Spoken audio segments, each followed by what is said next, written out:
Good evening, and welcome to another episode of Try Imitating. This season 1, episode 8, I believe. Is that right?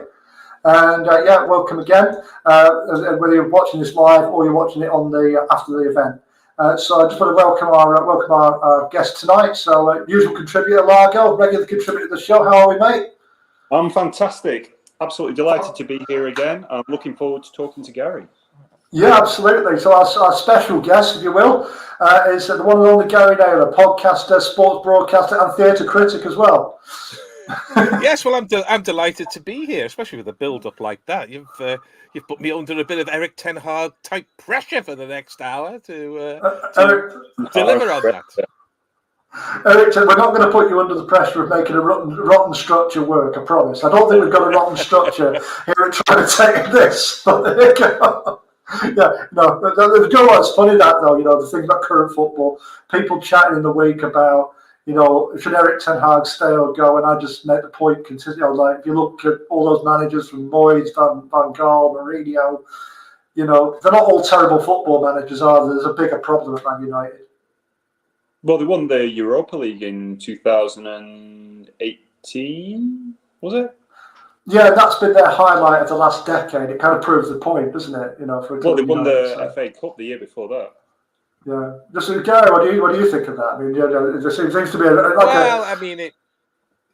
far be it for an Everton fan to criticise another club's management and administration, but there does seem to be a pattern emerging, and they do seem to have a awkward comfort zone where the manager is winning cups, and therefore I can understand why the hierarchy are loath to get rid of him. But the fans don't really want cups; they want the Premier League and then the Champions League. So it's quite funny for non-Manchester United fans, especially seeing Bruno Fernandes getting sent off every week. But it's not going to last, and I'm sure they'll sort themselves out. But there's some serious work to be done on that squad, and serious work to be done behind the scenes to get some credibility back into management structure. And one could say exactly the same thing about Everton. Well, yeah. I mean, you're an Everton supporter. Lots of ups and downs as an Everton supporter, and we'll come to that, bits of that in part to the show. And also, you had some fun recently on the 84-85 version of the draft pick that I was listening to not very long ago. Yeah. Yes.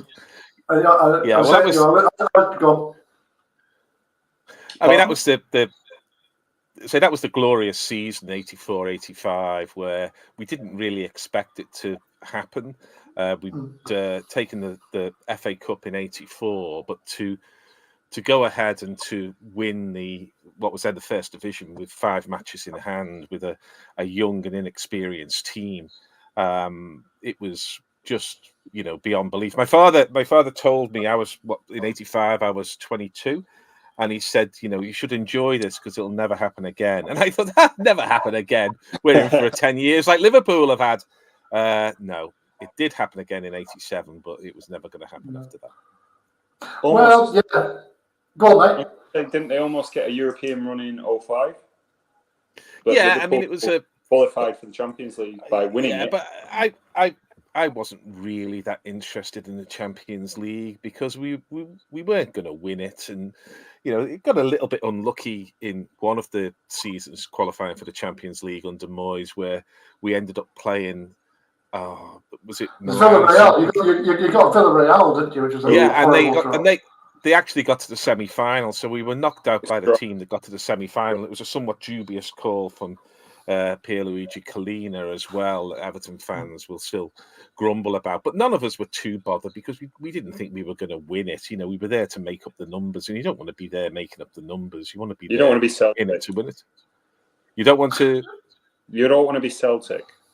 No.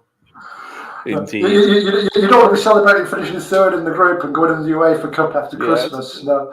To be fair, Celtic have a rather better record than most British clubs in the Champions League come European Cup, but they're as far away from winning it as Everton are at the moment, as indeed the vast majority of clubs are, which is why this 36 But you can get a moment, league though. is ridiculous.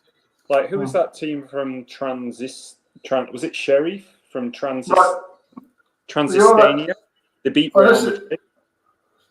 Yeah. Okay, yeah, we can get them up, but that's a one-off game, isn't it? Yes, you can win a one-off game, but it's cool.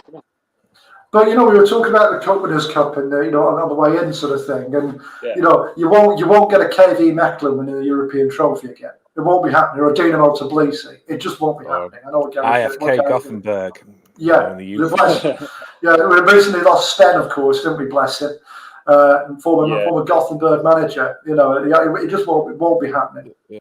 I mean, to be fair, let's be clear, is that the Champions League is one thing, but if West Ham are winning the Europa Conference or whatever it is they won, then there are opportunities to win here. And certainly if Everton get their act together in a couple of years' time, I won't be complacent about playing in the Europa League or playing in that other competition, the conference, because it's a trophy and we would have a chance of winning it. I think all the clubs, or almost all the clubs, were ruling out to the Faroe Islands and places like that.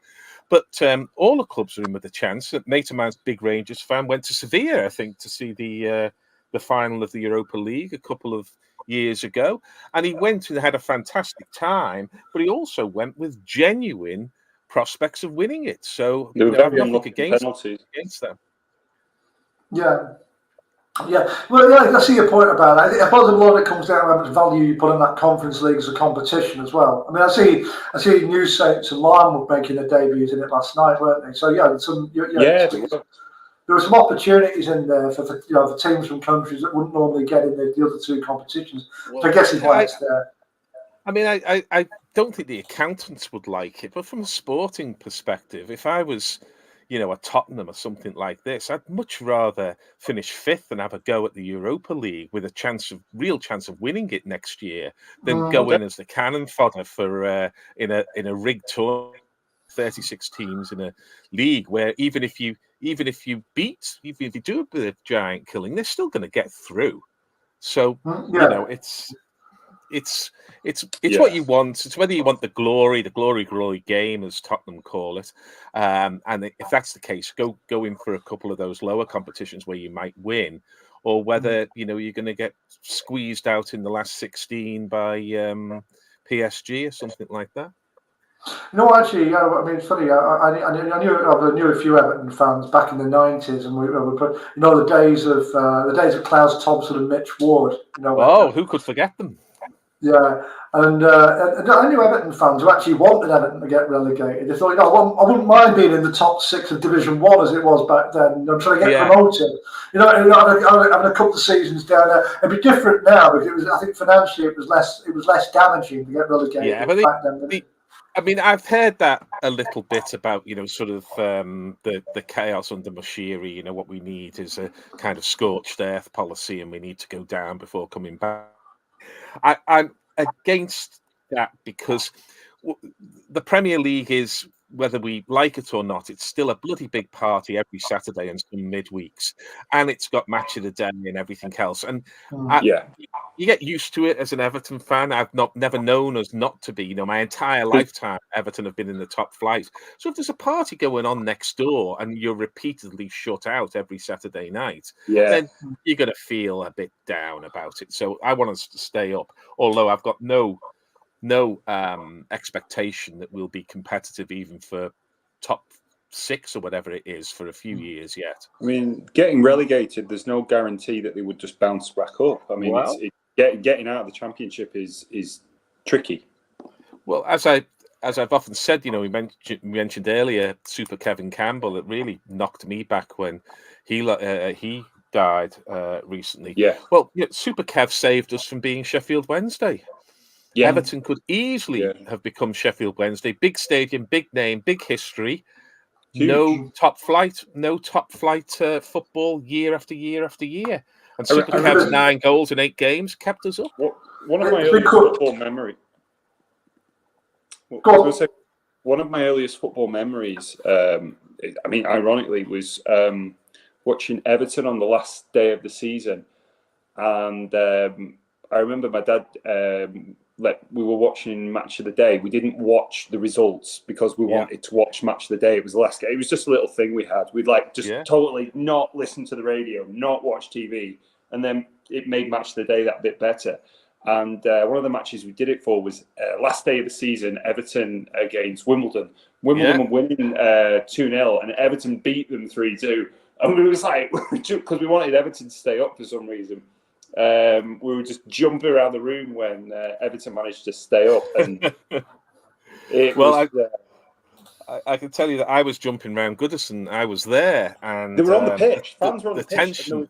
Nobody was getting hit with a police baton or anything. It was just, it was a wonderful moment. It was a very strange day in lots of ways. The sun was shining, and it was just a wonderful moment. Park End was being rebuilt, so one end of the ground was missing, and there's people sitting in the trees in Stanley Park. The tension was just unbearable. But I wrote a piece for The Guardian a few years ago on my favourite match, and it was and is my favourite match, despite the fact I've seen us win championships and I've seen us win semi-finals and replays and FA Cups and Charity Shields and derbies and against Manchester United and all of these things, but nothing has had as much riding on it. Nothing has had that tension that you could, as the cliche has it, cut with a knife. And so that will always be my favourite game. Barry Horn's shot from 30 yards out, we was right behind that, so we could see it arrowing into the top. That's gone like a missile. I was thinking about that, Gary, when we were amazing. Yeah. You could ask Barry Horn to repeat that 100 times. You could have another 99 goals at that, and he would do that. It was. Thing is, that Wimbledon team that they beat was decent. Oh, they were sixth in the league when we took them on. They were functional, but they were good. John Clash, Dean Holdsworth, yeah. John Scales, I think. Dave Besant in goal, probably. No, it was Hans Sagers. Well, it was Hans Sagers, yes. Yeah, a man who sold ties. Ties. And I mean here ties that you put round your neck. I don't want anybody to misinterpret that, but Hans Sagers sold ties. Well, this is one of the things is this was one of the games that got dragged into the question marks about him. He was found not guilty, wasn't he, Sagers? Yeah, I'm pretty sure he was, and it it was a strange game in lots of ways, but nobody for a second. Graham Stewart scored 2 goals, a penalty. I think only the second penalty taken as a professional.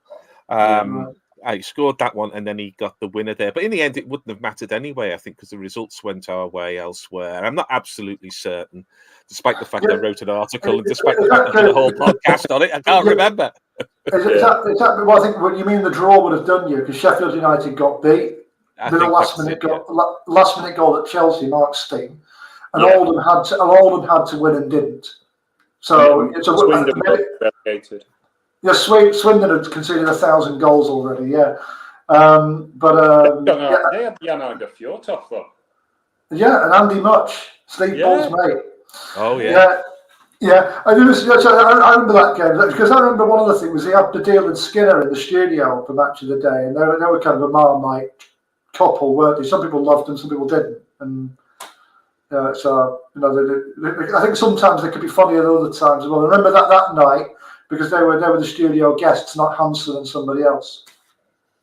Yeah, they were overexposed, but when they started, they brought in a humour that only kind of Danny Baker and Danny Kelly had been able to capture on the radio. So when they came on the telly, it was again, the cliche has it, a breath of fresh air. You got to remember that punditry was like really, really terrible at that time. There weren't the armies of researchers that are poring over Opta stats and reviewing video, feeding scripts to the guys on Match of the Day that they have now. It was ex-players saying, well, I think he's gone in there, he's taken an extra touch and he's knocked it past the post, which is exactly what you see in front of you that anybody could say. He was terrible too. Well, you still have people like Jimmy Greaves being wheeled out to do commentary as well. It was, we like Jimmy Greaves, bless him, but he wasn't a football commentator or an analyst or a pundit of any sort. Somebody belonged. Yeah, but it was even by the 90s, you had these people who were relics of that time. So from the 80s, there was still lots of hangovers. Yeah. Oh God. Yeah, Gary. What do you think? Yeah. What were your thoughts on punditry back then? Well, I mean, I think it was a bit of a closed shop. It was a bit of an old boys club. Brian And Moore. they didn't have the tools to do it properly, but they didn't do their homework either. They were trading off their names. But there's a few, that Ron Atkinson was surprisingly good at it. But, he sort of crashed and burned on his own folly. So that's kind of fair enough. But a lot, there wasn't media training for players, and there probably wasn't much media training for co-commentators or for pundits either. They just kind of hoped they came together. And of course, the standard had been set in 1970, where there was the combustible ITV panel, which was the first panel to do football matches, which had the likes of Brian Clough, Malcolm Allison, Derek Dougan, and Brian Moore was the kind of ringmaster trying to keep them in check. And it started out with this kind of iconoclasts all shouting and saying outrageous stuff, wearing outrageous clothes, and having even more outrageous haircuts. And they kind of never worked out how to get past that. So you get these paler and paler imitations and duller speakers until they grabbed hold of it about 5 or 6 years ago, and they brought the young data people in, and they got proper scripts. And if you can make Micah Richards sound vaguely human in his grammar and his syntax, then you can do pretty much anything. I suggest. You are discounting though. Around that same time, there was Channel 4 had an absolutely excellent commentator, Kenneth Wolstenholme on Football Italia. Well, Wolstenholme has been around forever, hasn't he? He's been around in the 60s and 70s. But he used to do that. I used to love listening to him do that Saturday morning Gazzetta Italia. Kenneth Wolstenholme was just. Oh, his voice was just brilliant on a Saturday morning. James Richardson was extremely well prepared and knowledgeable, and because he enjoyed it. He raised the bar for presenters considerably. He was a fan. He enjoyed what he did. It wasn't a chore for him to do the research. Yeah, he got one of my favorite lines ever in football commentary, although it may have been in presenting, when it was. I'll make sure I get this right now. It was a Champions League game, I think, and Dele Alli had scored 2 goals against the opposition when he was playing for Tottenham, and he described, let's say it was Fiorentina or something, and he said Fiorentina sliced up by the deli man on the counter, and you can't get much better than that, I don't think. Dele Alli scoring 2 breakaway goals. No, it's interesting what you said about punditry. I think there was a peak of it now, and I think because of overkill, Gaz, as well. There's too many pundits as well. That's one of the problems. Oh yeah. And you mentioned Micah Richards is amongst the worst, and I'd happily kind of I was pleasantly surprised by Rooney at the last Euros. He wasn't as bad as I thought he would be. That's a pretty low bar, though, Largo, isn't it? I thought it was going to be a lot worse than it was still when you had like Aubameyang, and you could tell like he's like he hadn't really got a full grasp of English yet. He was probably B1 at best on the European Common Framework. You mentioned Danny Kelly and Danny Baker earlier. Gary, you mentioned. Do you remember a TV series called Under the Moon from the 90s? Oh yeah, Under the Moon. Yeah. And that was very funny. That was very funny because I heard Phil Tufnell did an interview about being on it. And that was the thing, during the commercials, they all used to get cans of Largo and shots and neck them. Oh, yeah. And there was one on New Year's Eve. I remember, this is one of these vague memories I had. Paul Elliott was on it on New Year's Eve. Oh, yeah, he was hammered. He was absolutely Castle of Grayskull, wasn't he? He was just absolutely... There was also a great Scottish football comedy program, I think called The Absolute Game. Well, that may be a more recent one. And if you can dig out, there's a one of the guys who does an impression of Frank McAvenny. Yeah, it's an impressions program. It's so funny. What's it called? You're right, it's an impressions program. I've seen it, there are episodes of it on YouTube kicking about, actually. The Frank McAvenny is just fantastic, because I don't think he actually says a word. He just makes various noises, shakes his head and shuffles, and it is Frank McAvenny. There's one where they did the impression of Alex Ferguson, and he's on about some Man United player, And he goes, "You've got to remember, nobody's bigger than the club, except me, obviously." It was So- very good. All of this stuff is on YouTube somewhere, I think, but sometimes you can't quite track it down, and sometimes there's copyright issues and stuff that you can't find. But there must be room for a kind of retrospective of 80s and 90s football and humour. It's the kind of thing that Danny Baker should do, sitting next to He's been running cancelled a bit of VT. Yeah, he has, but there's still plenty of Danny Baker if you want to hear him. Believe me. Yeah, absolutely. Are you still listening to him on Saturday mornings on BBC? Is my internet cut out there? No, it's fine. You can still hear you.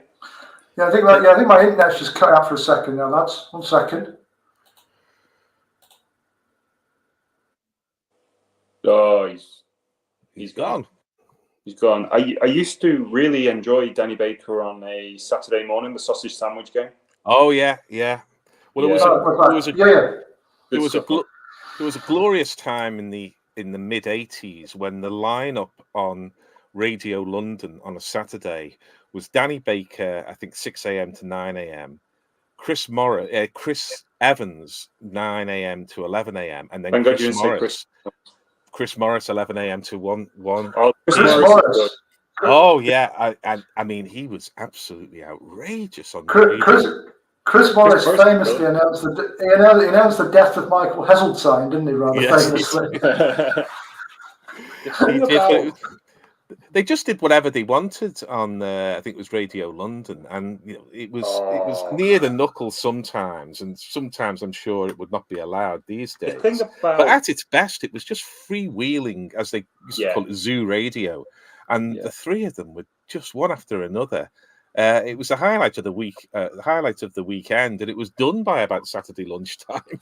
There was another famous one. It appears, I think it must appear at a compilation somewhere. Chris Morris, he did a Jimmy Savile joke on the radio. Oh, and he said to them, like, Jimmy Savile has dropped dead at the Stoke Mandeville Hospital. Thousands of children are cheering with delight. It was like, there were people doing jokes about that at the time, and Morris was very near the bone about that kind of thing. So, the other thing, Gaz, I'm going to talk about your show, your really good shows that you put together on various podcasts. I think it was on Acast I first found you. But I was just thinking, should we do the trivia question for this week? And I want to do the answer to last week's as well. That's all right with everybody, yeah? Pardon? That's okay with everybody. I'm going to do the answer to last week's trivia question, and I'm going to do this week's. We'll do this week's at the end of the show. So the trivia question last week was, in 1995, Blackburn Rovers, they got the first ever victory in Europe when they beat Rosenborg 4-1 at Ewood Park. And who scored a rapid-fire hat-trick that remained the fastest European hat-trick for several years afterwards? Would you like me to answer, or would you like to give the answer, or who was it? Can I? How many guesses do I get? How many guesses do you get? So I think, Gaz, you went for Stuart Ripley originally, didn't you? I did. I had a vague memory of him scoring. I was going to say Lasso, but was he there then? Lasso was still there fighting David Batty in Moscow. Yeah. Okay. Excellent. That. Mike Newell. Mike Newell, good, well done. Yeah, Mike Newell was the right answer. Yeah, Mike Newell was the right answer. Yeah. If you're an Evertonian, the prospect of Mike Newell scoring a hat trick is very remote. He wasn't hopeless. He wasn't hopeless for Everton, but he wasn't that good. No, it's like a harbinger of the apocalypse. Then. Are we going to talk about England players who got less than 10 caps? We are in the last third or so of the show, yeah. So we'll just do the trivia question here. So we're all familiar. The other thing is, Gary, you do an 80s and 90s cricket show as well as a football show. Yeah, which is just as good. And they're on. You're telling me doing them both under the Ness and Dormer bracket now, because you brought in Martin Ramsey as a co-host as well. Yeah, Martin has done loads and loads of podcasting for is it Heart in Hand or Hand in Heart? Heart in Hand, I think, which is the Rangers podcast. And he's joined Ness and Dormer about 18 months ago and is providing a lot of energy and insight and professionalism. And we're very glad to have him on board. And Nessun Dorma occasionally goes into, somewhat ironically given its title, goes into periods of hibernation, and we have been hibernating for a little bit of time, but we're coming back, and we've got a, if any listeners here want to just put Nessun Dorma Pod or Nessun Dorma Podcast, they'll find on whichever platforms we're on, and we've had to move a couple of times. You'll find 50 odd episodes there. What's that? Not being an Italian speaker, how would I spell that? Nessun Dorma is Nessun. Yeah. And then Dorma. And that's on which platform? Spotify? It's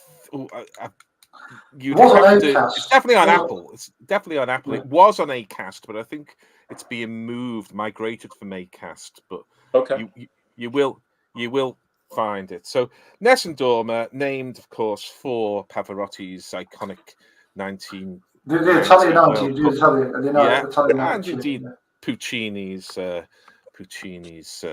aria from Turandot, I think. Pretty sure.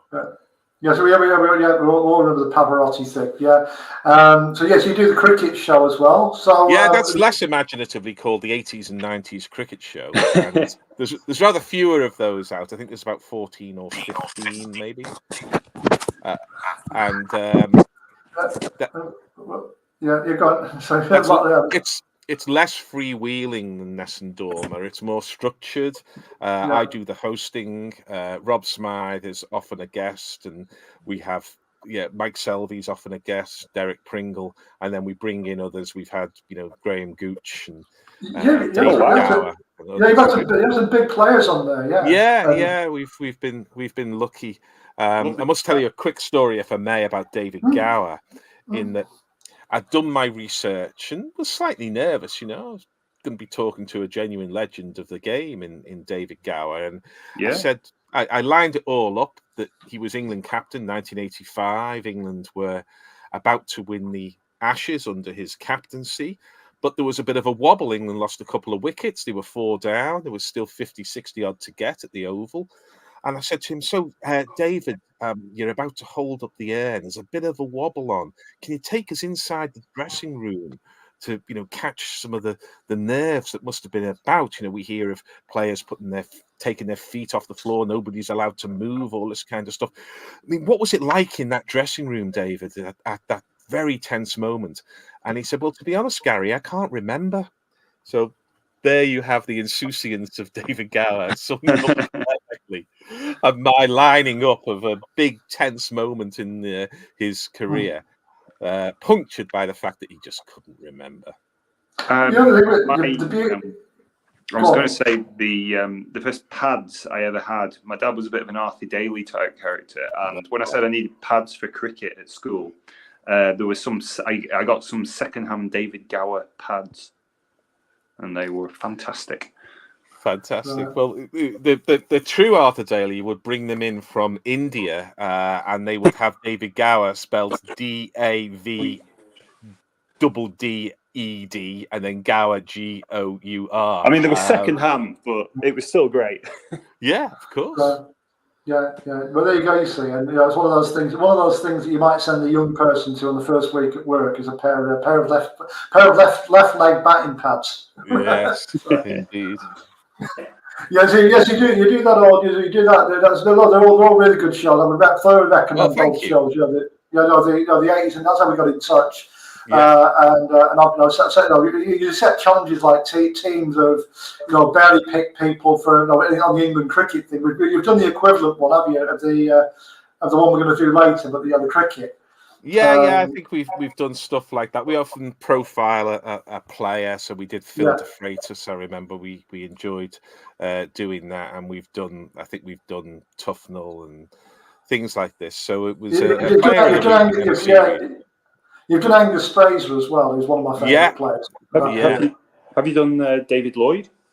No, we didn't do David Lloyd. He was a little outside the 80s and 90s. I think he did play in the 80s, but he was coming towards the end of his career. Played for Cumbria as well. Yeah. Really nice man, apparently. And, he tells a story about when Jeff Boycott got him to turn up at his benefit. Have you ever heard that one? It's on YouTube. No, there's a few. bumble stories. But go on. It doesn't show boycotting the best light. He said something about, but he got recalled the England team in the early 80s. I think it was the last time he played for England. Yeah. And I think it was when Bolton was the captain, actually. And he said to me about, because he'd been in good form, but he scored some centuries recently. And Bolton then found out one of those centuries within the trophy we're going to discuss in a minute against Scotland, back when Scotland were pretty terrible, there's something about boycott ringing him up, and he turns with this benefit, and he goes, he turned out to be a bit of an arse about it. He said, do you remember when you got re-picked for England, and he goes, all the reason you got picked again was because I was injured. It's like, oh, good God, Jeff. My man was completely self-obsessed. I think boycott mellowed a lot as he got older, and I think maybe the health scare mellowed him quite a lot as well. That was the feeling I got with him. I have vague memories as well. Just before, around the time my dad died, England were playing in the Ashes. This would have been 2009. And I don't know if it's true or not. I remember, for some reason, I remember them selecting Mark Rampakash again to play against Australia. No, there was talk of it. Was it talk of it? There was talk of it, but it didn't actually. I remember talking. It was one of the last things I talked to my dad about when he was alive. Was Mark Rampakash? It's a really weird memory. Yeah, well, Gaz will know more than either of us about this, but him and Graham Hick are kind of two sides of the same coin and part of a conversation of its own, aren't they? Yeah, and it was the last test of 2009, and I think they brought in Jonathan Trott. I mean, I was there at the Oval watching. I should remember it, but I think they brought in Jonathan Trott. It was sort of a surprise pick, and obviously that was the right one to make at the time. I think Rampakash played 52 test matches or something. He had a decent crack of the whip. And Hick's record is not as bad as people remember it. He was very, very good as a one-day player. But the expectations were so high for Hick that he could never live up to those expectations. But neither were failures as cricketers. They just weren't quite as good as we'd hoped. No, we're very quick to say that. From another sport, something like Audley Harrison, for instance, gets written off as a failure. But you think, he was European champion. You know that, don't you? He held like the title down from the world title. It's not that bad. I know it was a disappointment. Versus original hopes. I mean, I think the one I always mention to people when they bring those two names is, not many people have 100 first-class hundreds. No, but those guys are two of them. His first professional bout was actually on BBC. I remember. I think it was Harrison. Yeah, I remember. Yeah, it was actually against the nightclub bouncer. And the best Audley Harrison fight on the BBC was actually the one between Herbie Hyde and Audley Harrison's security, if anyone remembers that. that riot that happened after the Matthew Ellis fight was easily better than any of Harrison's actual fights. It was rather unfortunate that his name could be so easily moved across to Fraudley Harrison, couldn't it? I mean, that didn't help. Audrey as well. Yeah. The initial years of the coalition government, wasn't he devoting himself to saving a playground? And they said stop advertising. That was when he was on the right of the ring for the hay fight, and it was keep Stonebridge Adventure Playground open. Yeah, and then they said, wow. Stop. Yeah. We don't want to be associated with you. It's like getting an election endorsement from the Ku Klux Klan or something, isn't it? It's like an endorsement you don't want. Yeah, they're like, shut up about it. Yeah. Stop the sausage. There are ex-boxers who've done far worse, to be fair, aren't there? No, that's the thing I'm getting at, though. He got a lot of rid in Harrison, but actually his career was... That was the point I was making. When you talk about Hick and Rampakash, the extent of their failure, it gets exaggerated. It really does, and those guys. There's a reason they both getting dropped by England and re-picked, because they were going back to county crickets and scoring millions. It was just that was, and so it wasn't a lack of ability in either of them. There was some sort of issue. I've always thought, Gary, but we go to the next part of the show. I've always thought it was to do with the culture in the England team at the time. Where there was no investment in anybody, and there was no yes, you're going to get the 10 to 15 games you need to get yourself set and get yourself in, It was like, if you don't play well in this game or the next game, you'll be out again. Yeah, You know, I mean, it did vary. I mean, the likes of Neil Fairbrother, he played 10 Test matches. I think Frank Hayes played 9.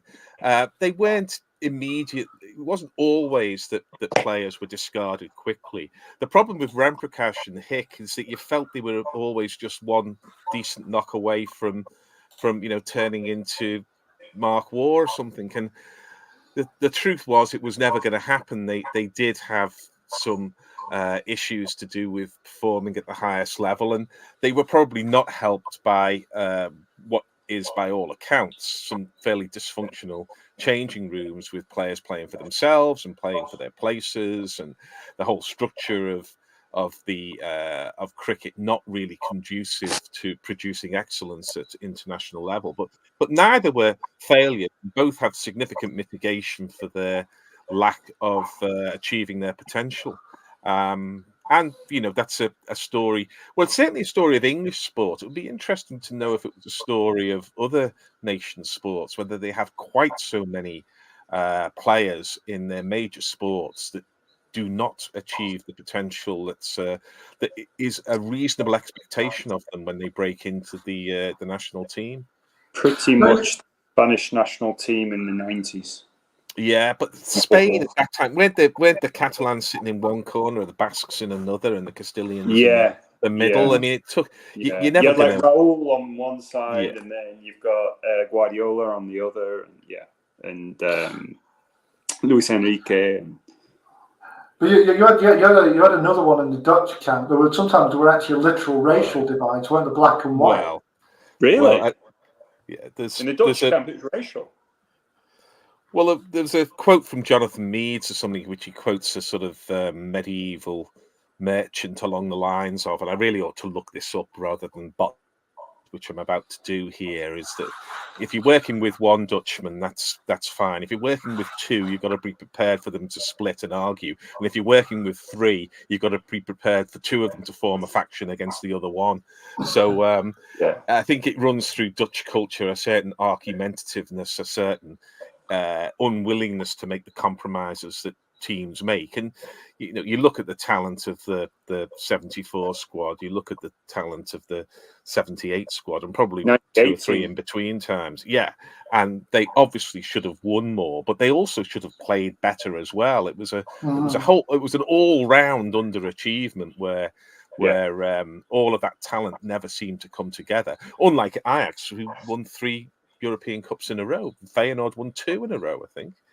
So there's always more than meets the eye, and because of omertas around dressing rooms, it's sometimes quite hard to get underneath as to what was actually going on. But you bunch a whole load of alpha males together in a small space and tell them all to work together. Most of the time, it doesn't happen, which is why the Cloughs and the Fergusons and the Paisleys and the Guardiolas really are geniuses, because somehow they're able to knit all of that together and produce not just results, but produce players who are at their peak. Yeah, well, for sure. Yeah, I mean, there's all sorts of really. I mean, I always thought with those Dutch teams, Gary. I always thought one of the things was there were a lot of egos in those groups. If you think about it, right back to Cruyff's team, the Cruyff team.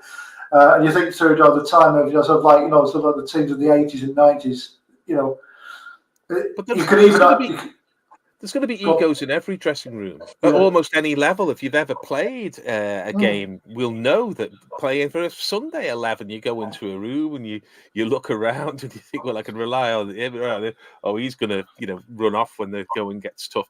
So there's always egos. I mean, there are gigantic egos, obviously, in that Dutch dressing room there. But these are the things that have to be managed. A good manager is able to take an elite manager is able to take very good players and make an excellent team out of very good players, which seems obvious, just easy to do. You just tell them to go out there and run around a bit like Mike Bassett. But the reality of it is, it doesn't work like that. Ask Erik ten Hag. Yeah, absolutely. Yeah, and so. It doesn't work like that, and it's interesting what makes those excellent managers from the past and the present. What makes them stand out really. You're right. That's a big part of it. I'm just making some notes before the show, Gary, and talking about about that football. I was a kid in the '80s, but I was growing up in the '90s, and the thing I remember about it was that I think you just kind of connected with sport a lot more back then than you would now. I actually remember far more about sport from the 1990s than I do about sport last year. Say, do you know what I mean? And I was just wondering what you feel the differences are. I made some notes of some things, but I was just thinking, we need to do the trivia question, didn't we? We forgot to do the trivia question. Should we do it? Go on.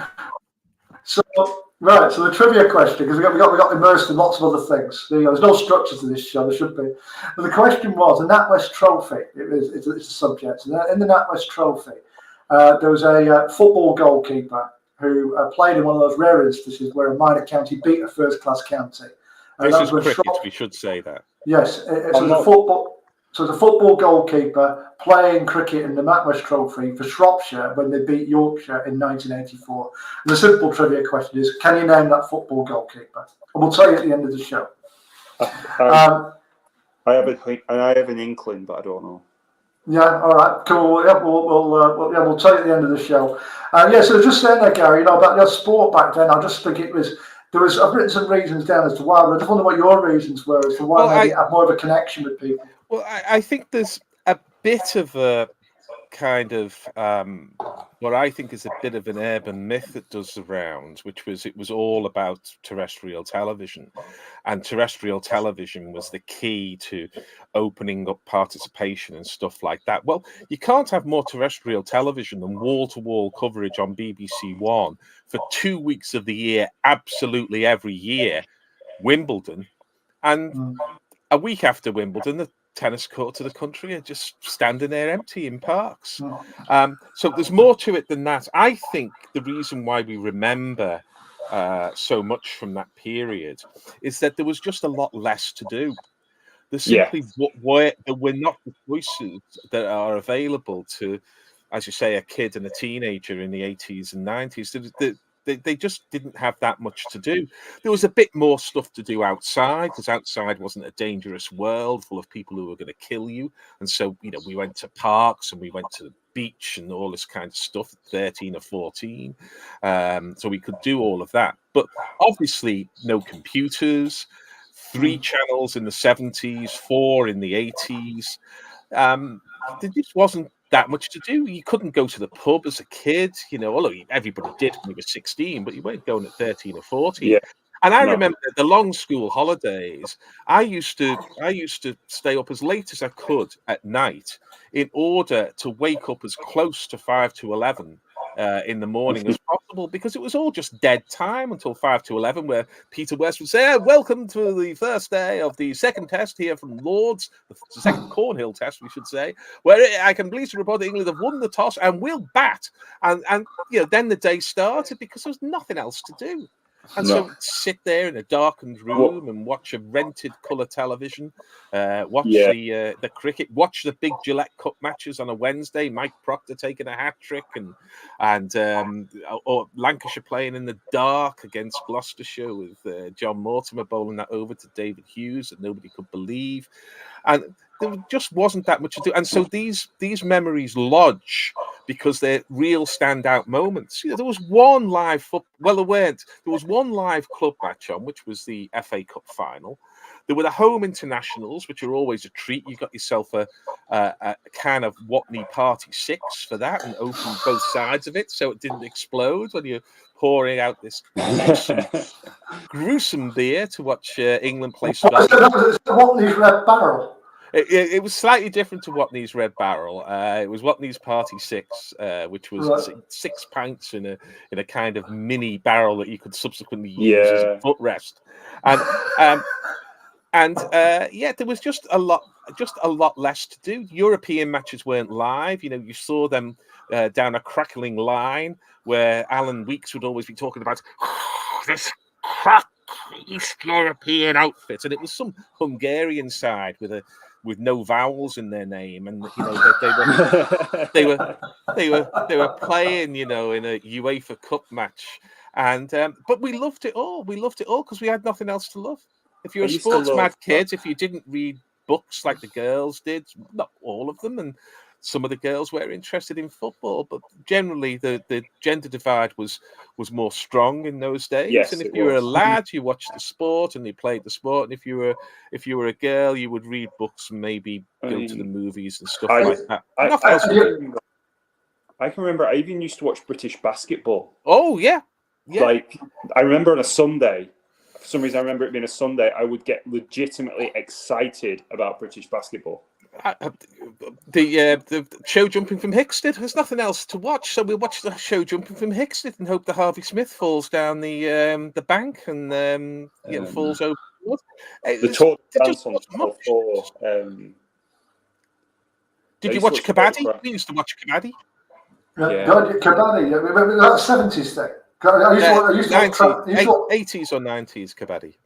I used to watch Transworld Sport. Remember Transworld Sport Saturday morning. My God, yes. Yeah.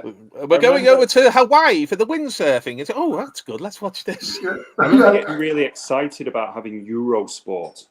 Oh, yeah. And it was the first time I'd ever seen futsal and things like that. I'd be like transfixed by futsal. Like, what the hell's this? It's amazing. Yeah, I remember Stato commentating on Euro goals on a Monday night as well. Euro goals was brilliant. But whenever I saw the sumo on Transworld Sport, I always half expected to see that Sheffield Wednesday fan. You know the one. Yeah. It was on the Nick. He never had a shirt on, and then the Nick Hancock video had him on it. Said, "This is the world's only Irish sumo wrestler." You know. I was set to go to Japan with the COVID, and the bloody COVID stopped the flights. But we were going to go to a basho and see me and my younger boy. We were going to go and see some sumo, because it's actually, once you watch a bit of it, you invest the time. It's amazing how they get that weight on the move and then the balance and everything else. It must be spectacular to watch. Yeah, now they're not all sort of Japanese, Russians and South Pacific. I think the Welsh guy does it. Yeah. I mean, Yokozuna being the name of the heaviest weight class in sumo. Well, Yokozuna sort of means sumo champion, doesn't it? I thought it meant like the heaviest weight class. It means like sumo champion, person who's won sumo tournament. Hence the wrestler of the same name. I have a question, if I may, for Gary. Oh, go on. I have a vague, because you seem quite... You seem to know a lot more than me about the British sport in general. Do you ever remember something called British baseball that had distinct rules from American baseball? I don't, because you have caught me on one of the there are a few areas which it was something that popped up on YouTube the other day. I was like, I had no idea this existed, and it was actually on BBC.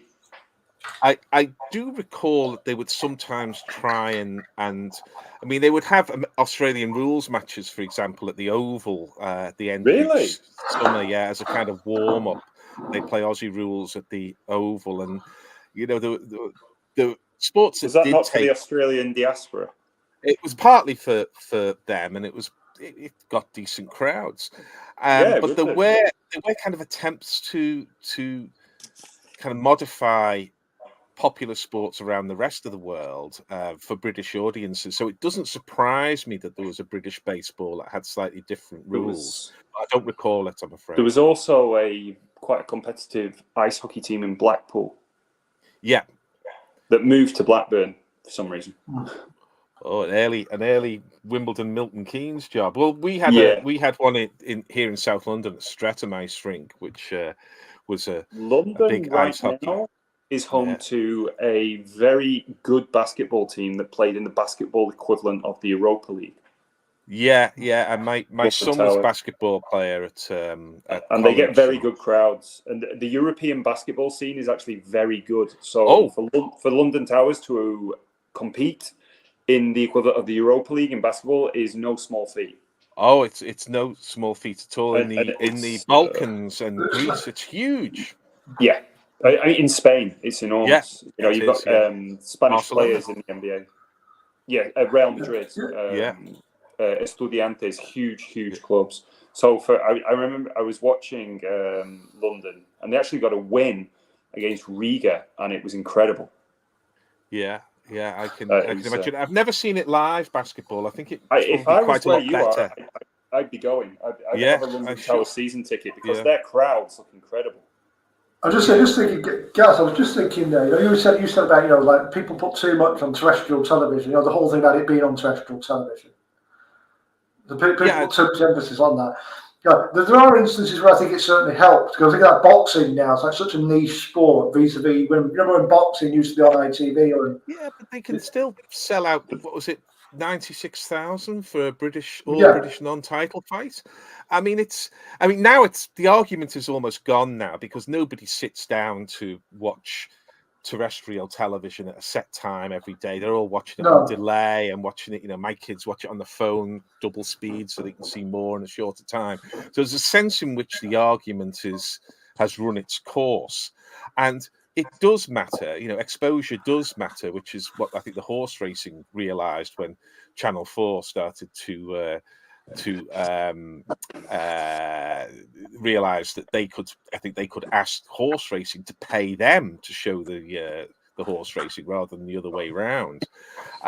So it clearly does matter, but as for it being the kind of panacea which solves participation, solves elite performance, then it is as nothing compared to the selling off of school playing fields, the imposition of school league tables, which foregrounded exams and performance and took the summer term away, to changes in culture. I spend a lot of time in Sweden. We have a home in Sweden, and the outdoor culture in Sweden is much, much stronger than it is in the UK.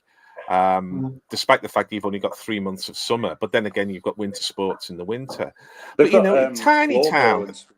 Yeah, I mean, there's a tiny town that we have our home in Sweden, and they've got a massive complex now that is for paddle, for example, which is being pushed quite hard and is in London a bit because it's seen as a very sort of health huge thing. in Spain. Yeah. So there's all of these things, and Spain, I'm sure, is exactly the same with a broader range of sports and an outdoor culture. And we have to be wary, I think, in this country that I don't think it'll be a problem for football, but football is always an outlier. It's never a typical case. But in other sports, I'm thinking here of rugby, of tennis, of cricket. So much now of the participants, and particularly at the elite level, come from private schools. And the reason they come from private schools is that private schools have got the facilities, and the state schools haven't. And that's a decision. I went to a grammar school, and it's true. It's true. We made through voting for governments who were not interested in school sport. We made a decision collectively as a nation that we weren't going to do that, but what we were going to do is fund the likes of rowing and cycling to produce Olympic gold medals through the lottery and pretty much do away with mass participation. And we're still doing well in the Olympics because the elite system, the top 10%, are extremely well looked after. It's the 90% who just want a little bit of a game who've got no chance. And that's a collective decision we've made. It's not my generation that will solve it. It's my generation that made it. And I deeply, deeply regret it. I agree. Well, you didn't make it personally, to be fair. But that's the interesting point. We were talking about, obviously, Largo, you had sent me those videos by the gentleman, what's his name, Mr. Rafai. Ofsted and league tables have got a hell of a lot to answer for. That whole culture. Absolutely. The whole culture of it. Yeah. In Spain, where I work, that the concept of a league table in a school, it's just ridiculous. It's as ridiculous as league tables as a hospital. It's just like it's a public service. You go there, you use it. It's the same as anywhere else. You leave. Yeah, and instead of educating kids, and sports part of that, and and this is this whole thing of exposing people to situations where they might win or lose, which I think is absolutely necessary and healthy for a developing person, a young person. Instead of educating and giving them experience, the schools have become these kind of factories now where they kind of just cram people to pass exams. That's the metric. The biggest difference I would notice between, say, Spain and the UK on the sports scene is that if your kid you send your kid to like a football club, a basketball club, a handball club, these like most popular sports in Spain: football, basketball, handball, futsal.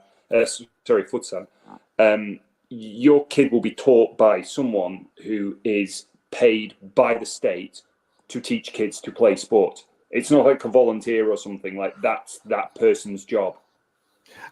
Before people sort of who might know me sort of accuse me of being a hypocrite, both my kids played school sports and both were coached not by coaches who were paid by the state, but by the PTAs. But they both went to grammar schools, so they were like really lucky, and we were really lucky. Had they gone to the same kind of comprehensive that I went to, they would not have been able to get anything like the opportunity to play cricket or tennis and basketball and all the things that they do. You know, my younger boy is now an extremely keen skateboarder, so that's what he likes. And my elder boy was heavyweight boxer at Durham University, and then coached the boxing classes and was involved in his third year in putting together the boxing night. So they both found a way with sport, but and they both had their opportunities. So I can't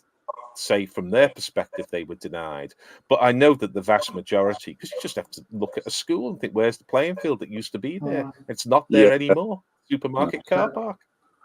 Yeah, and it makes you wonder where the proceeds of that sale went as well. There you go. So there might be another question. Yeah, that might be a different show, that one, I think. The rest is corruption. The rest is corruption. The podcast, that one. Yeah, could be. Allegedly. There was. So just to see what I wrote down there. One of the things about Roll actually, Gary, was that yes, even going like the early days of Sky putting football on, they put the right amount of football on. I felt, it's just like slightly more than you used to get. You get a couple of games a week, and the goals from all the other games. But you got enough of it that it was slightly more than you used to get. But then at the same time, you used to you'd have to wait for the game, and it meant that you'd appreciate the next match regardless of who was playing in it. Yeah. I was going to say, do you remember that Sky would just expose you to sports that you'd never even contemplated before? Like, I remember people who had Sky Sports running into school talking about this thing called the Moscone Cup, which was pool, and getting as excited about that as you would about the British Open in snooker. It was just brilliant TV. It was brilliant TV, and they had that villainous American whose name I can't remember. Pearl Strickland. The Pearl Strickland. Fantastic, yeah. And Tony Drago. And I think Steve Davis was doing it. And it was just brilliant TV.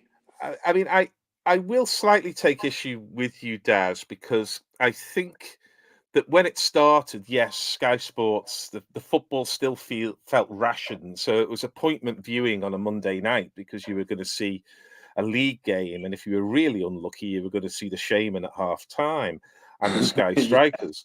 But it still felt like it was building on a culture in which football was rationed, as of course it was by the FA for many years, and it's still even today with no live games at 3:00 on a Saturday. But then it was a build from that. But soon it got swamped, and I remember there was a kind of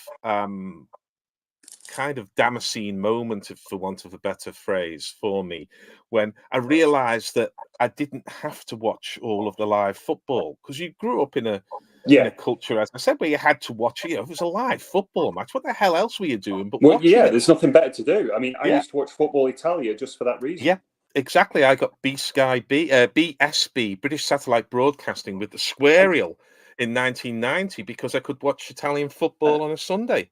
Yeah. I mean, I just remember being really excited about that, and I'd even watched the Gazzetta the day before. Yeah. And then sometimes there was what was it called? The night games. Messon. I don't speak Italian, but there was a night game that would be like midweek, and it'd be called I can't remember what it was called, but my dad would tape it for me. And it was just brilliant. It was, and it was rare, and because it was rare, it was precious. But now, lives are lived very differently. You can't sort of say, well, I'm staying in to watch the 12:30 game, then I'm going to stream something illegally and then watch the 5:30 game. You've got other things to do, so you watch when you can. And what they've gone for is a model that says if you have a couple of hours at a weekend in particular, but often during the week, we've probably got a match for you, and then you can tune in and watch it.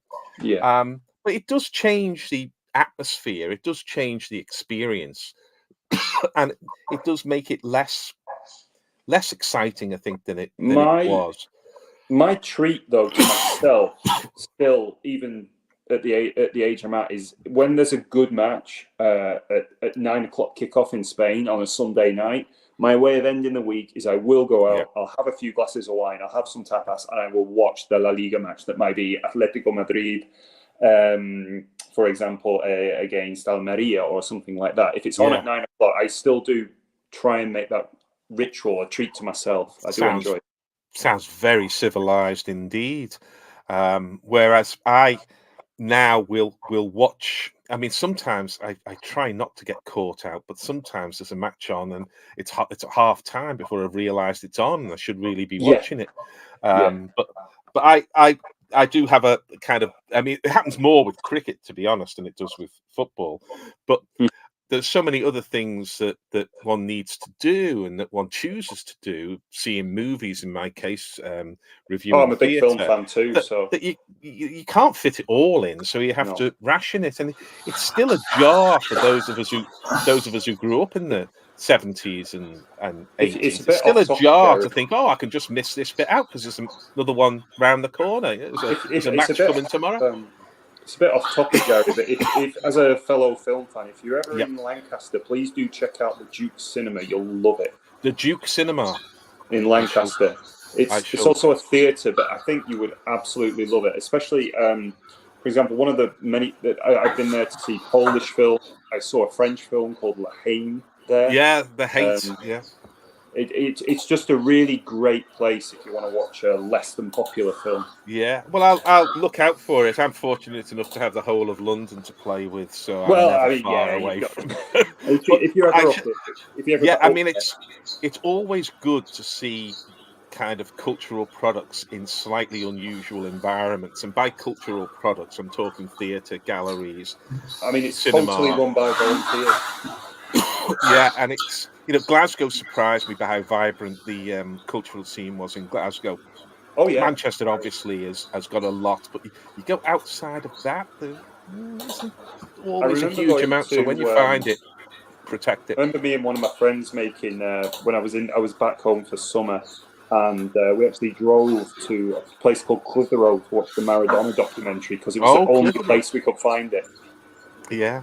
Well, it's unusual to be in Clitheroe. That must have been an old kind of music hall or something like that. If it was a community centre. Oh, community centre, yeah. With a makeshift screen pull-down type thing. Yeah. Gents,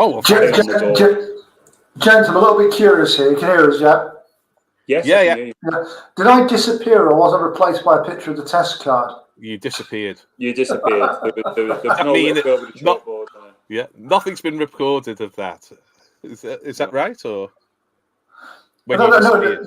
Did I just disappear? I think I must have just I think you guys. I mean, it's all right if you're having a bit of fun there, but it's okay. I think if you're, I was going to say to Gary, if you are a fan of foreign language films, there's a very good film I encourage you to see called Barrio by Almodovar, and it's basically about youths growing up on the outskirts of Madrid in the summer, and the youths that are left behind who don't have the money to go on holiday on the coast. And it's just basically it's about something. It's basically about nothing, but it's just a really well done film. I'll tell you what. I will find out if the stuff of yourselves is on or not on the show. It will be. I think the studio stayed open. I just wasn't in it. Yeah. So I was just going to say thanks for being with us, guys, as well. Because we just got one other quick thing. We better do these teams fairly quickly. All right. Yeah, because we've been going for an hour already. So flown by. It has. It's flown by because we've had a great show with a great guest. That's the main thing. So. I'm just pleased to be here. I've enjoyed listening to it. Cheers, mate. Yeah, so yeah, it's yeah. So we know it's not. It's not one of those. It's not one of those things that's listened to an avalanche of people. But I'd rather have a smallish audience of people who are committed and were into it properly. Gary, is that what you find with your podcasts? That you get people maybe getting in touch and Yeah, well, what I found with the Ness and Dormer podcasts, and to some extent the 80s and 90s cricket show, particularly around COVID times, is that we were doing something that I feel sort of quite proud of, really, because we did reach people who said some very nice things about how we had connected with them, whether they were out on their daily walks in the COVID times when you were allowed that 45 Yeah, minutes or whatever it was, or that we had found a way in to their past and that they enjoyed, and we had been able to turn the key through a combination of detail, of humor, of camaraderie. And I'm quite proud of the work we did in Ness and Dormer, and indeed in the 80s and 90s cricket show. And I think there is an element of isolation in the world now. It's harder to come together to do things communally, which is one of the reasons why I love going to the cinema and much prefer that to streaming at home, because you do it together. Theatre is still very much a absolutely. communal activity, but it's a particularly outside of big cities. I think it's an isolated world, and even when you get on the tube, people have got their ear pieces in, and they're living in their own world there, and that's fine. It's a choice they make. But if we can, with a podcast, sort of unlock a little bit of fellowship, even if it's across the airways. Sometimes it's more bilateral because they get in touch with us or they get in touch with each other. Particularly, I have to say, for middle-aged men who Yeah, are a group that can often feel isolation. Sometimes if marriages have broken down, kids have moved away from home, and we did get a few messages say about this, and it wasn't what we started out to do. We started out, I think, to make something that we would enjoy and hope that other people enjoyed it as well, because we were all mates. Lee Calvert, me, Rob Smythe, Mike Gibbons, we were all mates long before we did this in Ness and Dormer. But what we latched onto is, I think, a kind of human need to share collective stories collectively. And I think we've lost some of that with variations and changes in the public space, variations in people's lifestyles. And if we were able to bring a little bit of that back, then we did a good job.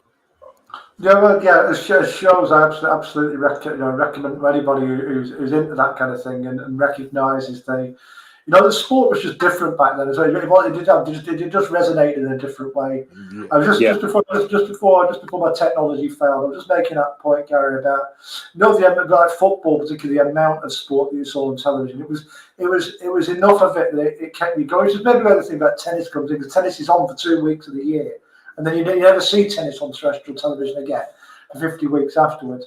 But do you not there get was enough. Sorry? Do you not get the French or Australian Open? I don't think they put that on terrestrial television. I might be wrong. They used to do the final on Yeah. kind of Sunday grandstand. They do Arantxa Sanchez Vicario hitting moon balls to Gabriela Sabatini for 3 hours at Roland Garros in the 90s. But in the main, it was just those two things. I just want to ask Largo something, though, because if I may, because I've sort of decried the lack of kind of public space and opportunities for public discourse in the UK. There's no union mass meetings, and particularly the pubs, the closure of pubs has meant there isn't even that space.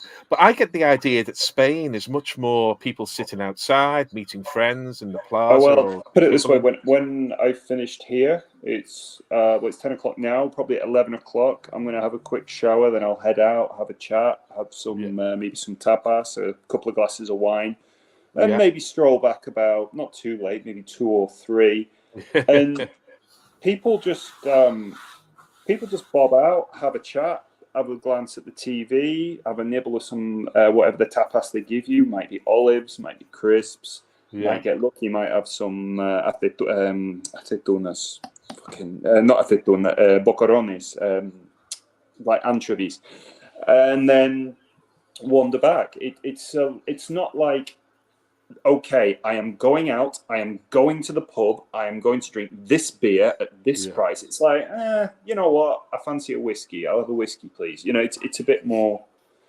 I remember the first time I went to Paris, which was 1989. I was not a well-travelled person as a youngster, I promise you. It was Paris in the 80s, that's been something. Yeah, it was New Year's Eve, 1988, going into 1989, the 200th anniversary of the revolution. The Eiffel Tower was lit up. Yeah. But I remember seeing a distinct difference is that when people in England, the UK, went out drinking, they went into a space, they closed the door, and they all faced the bar around tables. In Paris, it was the opposite. They sat outside, facing outwards, and were looking at each other. And this is a bit. I much prefer that. I think I do now. And London has a bit more of a kind of pavement cafe culture. Of course, a lot depends on the weather, but I think there is a little bit more willingness. And I think some of this is behind, because some of us don't like to sit outside the pub because you're going to get someone saying, "Is that seat taken?" You say, "No, it's all right." And then they light up a cigarette and you can't breathe. So, you know, it's... in Spain, people do sit at the bar. In Spain, people do sit at the bar. That is a thing. But that usually only happens when the football's on, because that's where the TV is going to be. People in Spain, though, will just go out to watch the football. Like I told you before, on a Sunday night, if it's a good match. I mean, I'm not going to go and watch something like Bilbao against Vigo or something like that. But if it's a good match, and it's particularly if it's got Rayo Vallecano, which is probably my favourite team, I'll go out and I'll watch it. But then I can enjoy Betis match. That's a good event. You know, the Betis at home is always a good event. And it's nice to go out and disconnect and just not really think about anything and just be hypnotized by the TV, nibble some olives, sip some wine. And then when the bill comes to you, it's like a tenner or something. You've been there all night. It's like, it's not that bad. £7.60 a pint in London. So just Gary, you're one of those people who's always kind of disliked cigarette smoke, because like people used to smoke during the match, didn't they? Back in the day? It was everywhere, in the cinema, top deck of the bus, on the tube, all of those things. Well, I had bronchitis as a kid. And so I would cough a lot as a kid, and my mother smoked. And I was never going to do anything my mother did. It was just one of those things. But I've always disliked it because it just makes me cough, and now it makes my eyes stream as well because you don't encounter it so much. It never stopped me going to pubs, and it never stopped the clothes all stinking of cigarettes when I used to hate pubs when the cigarettes were. Well, people were smoking. I used to hate pubs because of the cigarette smoke. I can understand. I can understand that. But it didn't actually stop me. But we were all told that it would be a disaster and nobody would ever go and everything else if they banned the cigarettes in pubs. But it turned out that was okay. The problems to come later with the COVID and with the price of alcohol. I mean, a night out in the pub as well. You know, you're talking 40 quid, aren't you, before you do anything? Yeah. If I take a month of if I take a month of just not drink, I'd like yin and yang with those two. But if I just met someone like yourself, I'd be like, no, I'm having a smoke. I make a point. That's just like a common courtesy manners thing. If someone it is now. Never used to be. Yeah, just get away from them. Just don't upset them. But I notice if I just don't touch it, if I don't go to a pub for a beer or have a cigarette or anything for about a month, it's like you notice in your bank balance straight away. It's several £100. If you go from doing that to not doing it, it's But now they're talking about banning smoking outside the pub as well, which poses this logistical problem, which is where does outside the pub stop and the street start, which I don't think they've thought through properly. It wouldn't bother me. Yeah, it's it'll police itself. There'll always be some who will sort of start saying, "Well, I'm standing this side of the line, the other side of the line," but it's a discredited sort of element of jurisprudence that there's a habit of obedience, because this was a theory said in the 60s, I think. But there is a habit of obedience. People just don't want to have the hassle of it, so it's, I won't bother. And when they brought in the smoking ban, there's a story when they brought in the smoking ban in Spain. And I don't know if you have Florentino Perez, the president of Real Madrid. Oh, yeah. Yeah, he went out to his favourite restaurant, lit up a cigar and said, "Excuse me, sir, you can't smoke anymore in here." And he just slapped down a wad of notes and said, "Yeah, I think I'll be smoking tonight." It was something like €500 a cigar, a cigarette or whatever. He just slapped down a wad and went, "Yeah, well, I'm going to be smoking tonight. There's your fine."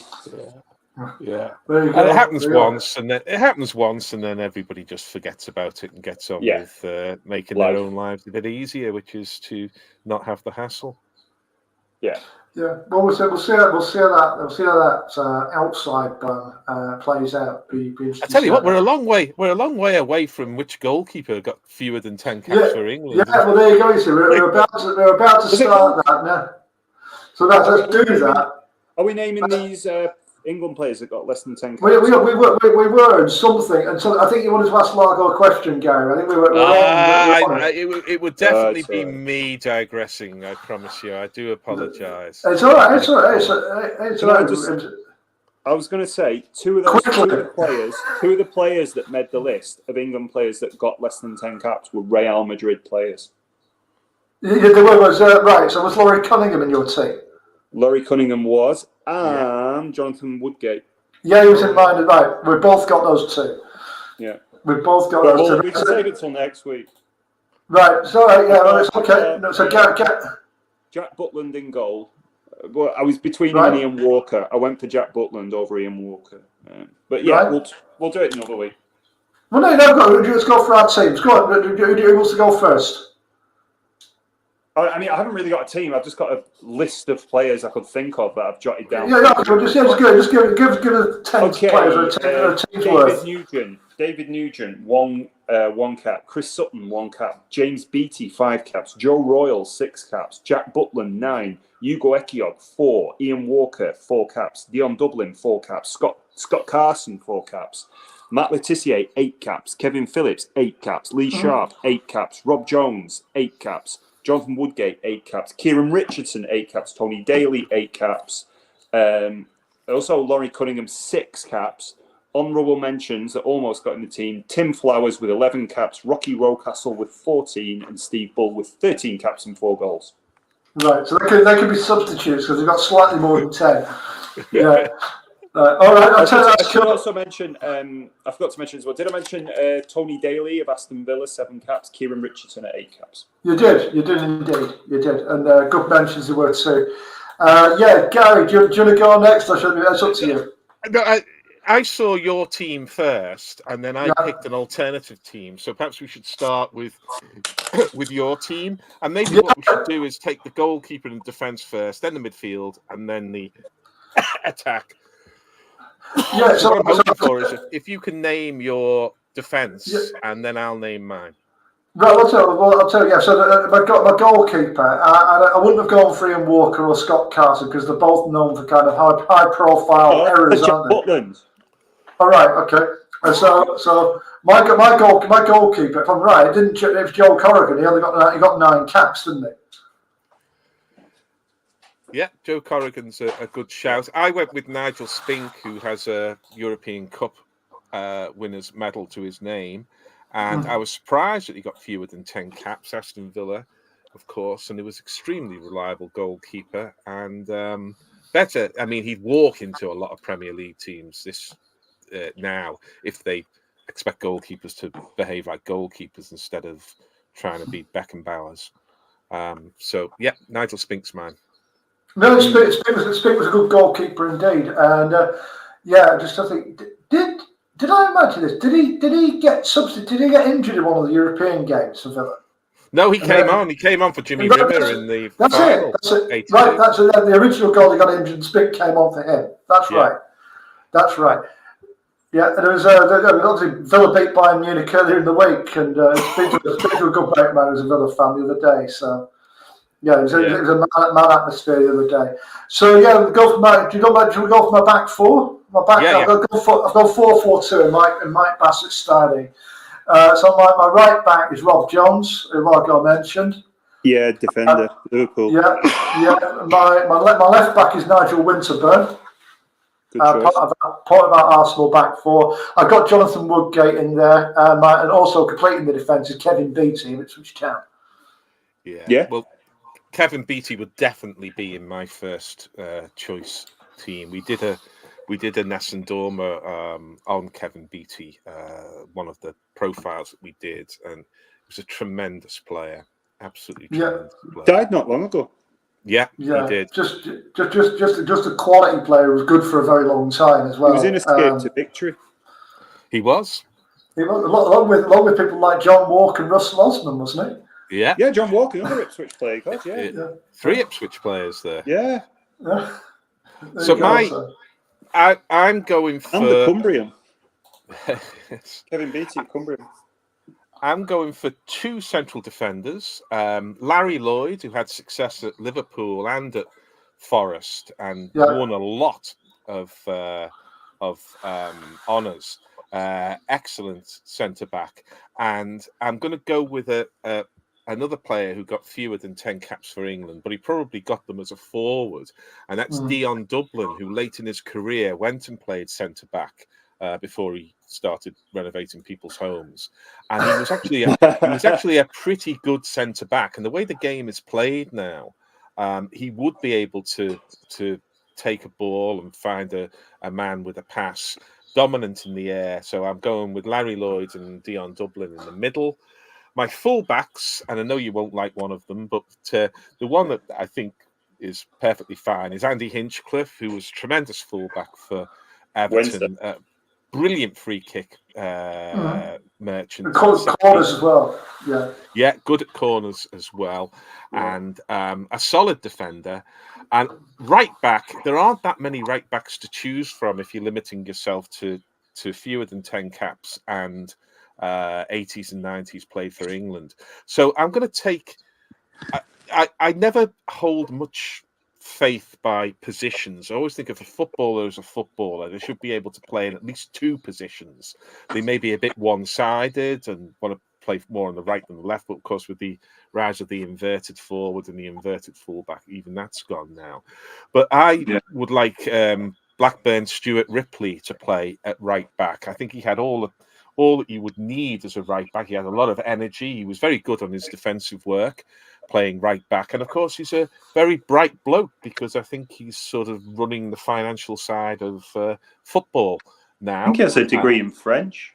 And he certainly has qualifications as an accountant. So I would back him to use his innate intelligence, the fact that he played in a title-winning side, and the fact that he was pretty good at doing the defensive work of a right winger to play at right back. So my back four is Larry Lloyd, Derry, and Dion Dublin in the middle, and either side Stuart Ripley and Andy Hinchcliffe. Right. I tell you what, Cambridge United actually came up in my social media earlier tonight because somebody's put an old Game of Championship Manager on where they're Cambridge United and they've just beaten Barcelona in Europe. Oh. Did Dion Dublin get any goals? No. It was I think he signed some players, I think he's got Inzaghi up front or something. Yeah, he scored a couple. And I said, we have to put a statue up of this guy. And I said, you're going to have to put him next to the Dion Dublin and John Beck statues. Yeah, quite right too. But the problem with the John Beck statue is it's like suspended on a see-through structure, so it's 20 feet up in the air, and you've got to crane your neck like that to see it. That's how Beck would have wanted his statue, isn't it? Well, it's a bit like, I don't know if you know the song The Black Hit of Space by the Human League, but if what they call Route 1 now really is Route 1, then Cambridge United would be Route -1 and into minus figures because their Route 1 was rather more basic than what they call Route 1 now. Yeah, I mean, they and sort of second half of the 80s Wimbledon were like in a league of their own. They're a completely different kind of anti-football. Been a Preston fan, and Largo as well. We had Beck for a while as well. Oh, really? And plastic pitch together. Didn't he make players roll in manure or something? They often played like they had. It was horrible. It was horrible, on those awful plastic pitches as well. Yeah, Wimbledon were never as one-dimensional as Cambridge and some of the other full-on Route One team. They had too much class in midfield, Dennis Wise and Robbie Earle and others, but they certainly were Route One. But Cambridge were sort of fundamentalists. They kind of. Beck had a kind of ideological zealot about him. I'm sure you've heard the story about when he substituted Steve Claridge for he played a 5-yard inside pass. He played a short ball and he was off. Yeah. So the other was Larry Lloyd's a good shout because he was at two clubs that were very successful. I thought we were comment about Hinchcliffe against Winterburn.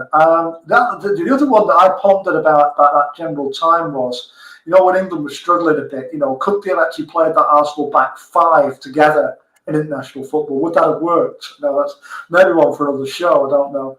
The other name that I thought of for right back just coming to my head is Gary Charles. But you're right. The number of only played a few matches is very minimal. Do you have any thoughts on Rob Jones, Gary, in terms of? Well, he was good. He was very good for a while at Liverpool, but his career was shortened by injury. He was the blonde-haired defender, like the blonde-haired attacker Gary Shaw, whom we've recently lost. It hit me quite hard, to be honest. Right. But they're both their careers sort of dribbled away on the back of injuries that they never seemed to be able to recover properly from. But he was an outstanding fullback. I think he'd have played 50, 60 times for England had he not had those injury worries, because I think he got his caps in his quite early 20s. Yeah, I think he made his debut against France in the same game Shearer made his debut. I think it was around not long after he signed for Liverpool, because he made his debut for Liverpool against Man United on ITV, didn't he? It was a 0-0 draw. It was on a Sunday.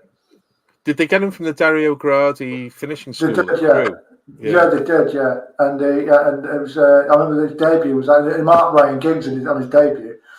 So that's a tough first day at the office, sort of thing. Was that Dalglish's one? Was that 2010 one you're talking about? Dalglish? Oh, no, before that. No, it was 91, 92, so it was Souness's first season. Yeah, sorry. The one I've pondered occasionally, Gary, is like how bad would Liverpool? This is when Liverpool were pretty pants for a few years as well. Yeah. Because we had a team who were getting old, and most of the players signed were not good enough to play for Liverpool. And it makes you wonder how bad they'd have been without Rob Jones and a couple of others thinking about it. It just, it was probably holding that back four together.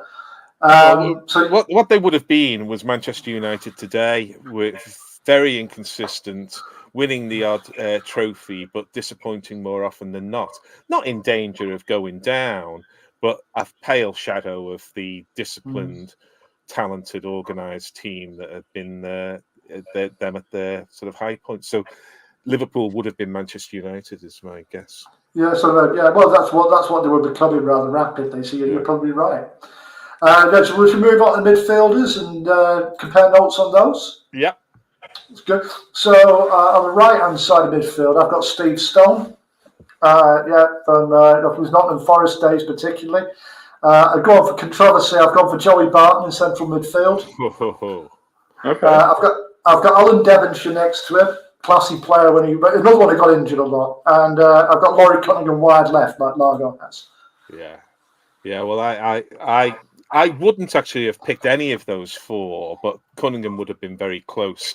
I'm very pleased with my midfield. I've got Lee Sharp on the right, who was outstanding in his early days at Manchester United, and I think he got a little bit carried away with the fame and everything else. But at his best, he was really, really good. One of my favourite players ever for Everton is Paul Bracewell, who got injured at an unfortunate time when he was set to go to, I think, Mexico in '86. But Bracewell was just brilliant. He was a brilliant defensive midfielder, covered a lot of ground, had a fantastic passing range, didn't score many goals, so sometimes it's hard to explain just how good Bracewell was. But he was just fantastic. Had a long career, actually, but again, after a bad injury. He never quite got that sharpness back. One of my favourite players of the 80s was Eric Gates at Ipswich. Played in the hole, attacking midfielder, had a fine range of passes, aggressive, angry. Goal scorer as well. Goal scorer as well, no front teeth, everything you want in a 70s footballer. And Eric Gates was a very fine player. And then I cannot quite believe that this player did not get more than 10 caps, because he was an absolutely outstanding player in the early 80s, and that's Tony Morley, the Scouser who played for Villa. And I was there at Goodison when he scored the goal of the season in 82, and he went to give it to Ron Saunders, I think, who told him in the morning that he wasn't playing, even though, all his family were coming to Goodison, many of them Everton fans. And so you see him run across and give him the V's, I think. But Tony Morley, go and look at Villa's run to the European Cup success in 82. And Morley is just brilliant, especially away from home when he was the out ball. He held the ball up. He ran at defences. He earned cheap free kicks. And he was as good as Giggs for 2 or 3 years, Morley. And he was playing on ploughed fields and mud heaps, remember, and getting kicked non-stop. And how he got fewer than 10 England caps is completely beyond me. But Tony Morley, you've got 3 there of my favourite players of the time period that we're looking at: Bracewell, Gates and Morley. So I'm very happy with my midfield. Fair enough, yeah. Joe, just before I come on that, Largo, you got any thoughts on either of those midfields? They're both pretty complete midfields there. For the amount of caps you've got, I would probably, I unlike Gary, I definitely would go with Laurie Cunningham. Probably just because I'm exposed to more Spanish football media than English football media, and he's held in very high esteem by the Spanish. He is, and he was good. It's not like not Kenny by Real Sansom, where I Madrid. think that were very overrated. Kenny Sansom. I don't think Laurie Cunningham was overrated, but he's never going to get past Tony Morley for me. I'm afraid. Ironically, it wasn't his time at Real Madrid that he's remembered for. It's his time at Rayo Vallecano, and He was also one of the substitutes for Wimbledon in the '88 Cup final. Did I imagine? Yeah, he was. Yeah. I'm going for Cunningham because I think he's a match winner. But I don't know enough about Tony Morley. It sounds like he might have been a match winner too. So he was. He absolutely was. I'll check him out. In terms of Sharpie, I'm sure you've heard the story about when Sharpie threw a party at his house and invited Ryan Giggs. There are quite a few stories, I suspect, about Lee Sharpie Sharp. Shuffle. Please enlighten us if my learned friends are not going to be interested. Yeah, no, it's okay. I think it's accepted as this is the general story. Is Sharpie threw one of his many parties, and he invited a young Ryan Giggs along. And Ferguson liked to check up on his players. He liked to monitor their nighttime habits and their social lives and everything. Anyway, he was at a dinner, he was at some awards ceremony or something, and he got wind from someone that there was a party at Lee Sharp's and Ryan Giggs was there. And he's put his fork down, jumped in his car. And he's gone out to Lee Sharp's house. This party is over. You're coming home. Giggs, you're coming home. And this is I know what you're saying, because Sharpie's best football was played like in his late teens and his early 20s. Yeah, there's a few players like that. Probably it was the Manchester United 93-94 double winning side where he was at his best. Yeah, but the thing was, you've got him on the right hand side there, Gary. But he's a left-sided player naturally, isn't he? So, but he could play anywhere. Well, I was just thinking Giggs was on the left-hand side, so he was on the right, but I may be wrong in that. Well, no, he was sharing. I think he was kind of splitting it. This is when Giggs was playing sort of 15 to 20 games a season, then 25 and 30. They were building him up, and they had Kanchelskis out on the right. That's why he went to Leeds in the end, because he bought Kanchelskis as well. And I think Mr. Ferguson got sick of the lifestyle, I think, and the noise around him, which fairly or unfairly.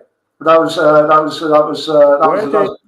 If I may ask, where did Lee Sharp go after Manchester United? Sheffield Wednesday, did he? He went to Leeds. He went to Leeds. Leeds in a big move, and then he got an injury. He was briefly at Sampdoria with David Platt. David Platt as manager. Alan Smith. Wow. And then he was at Bradford for a while as well. Just got me thinking there. How many caps did Alan Smith have? The Leeds United Alan Smith. Yeah. Well, he was 2000s, I think, but he probably got more than 10. My guess would be something like 16. Yeah. Yeah, it just got me thinking about that Leeds team now with Bowyer, Smith. Yeah. Oh, they burned very bright for a short time. I'm gonna give you Bracewell over Joey Barton anyway, because I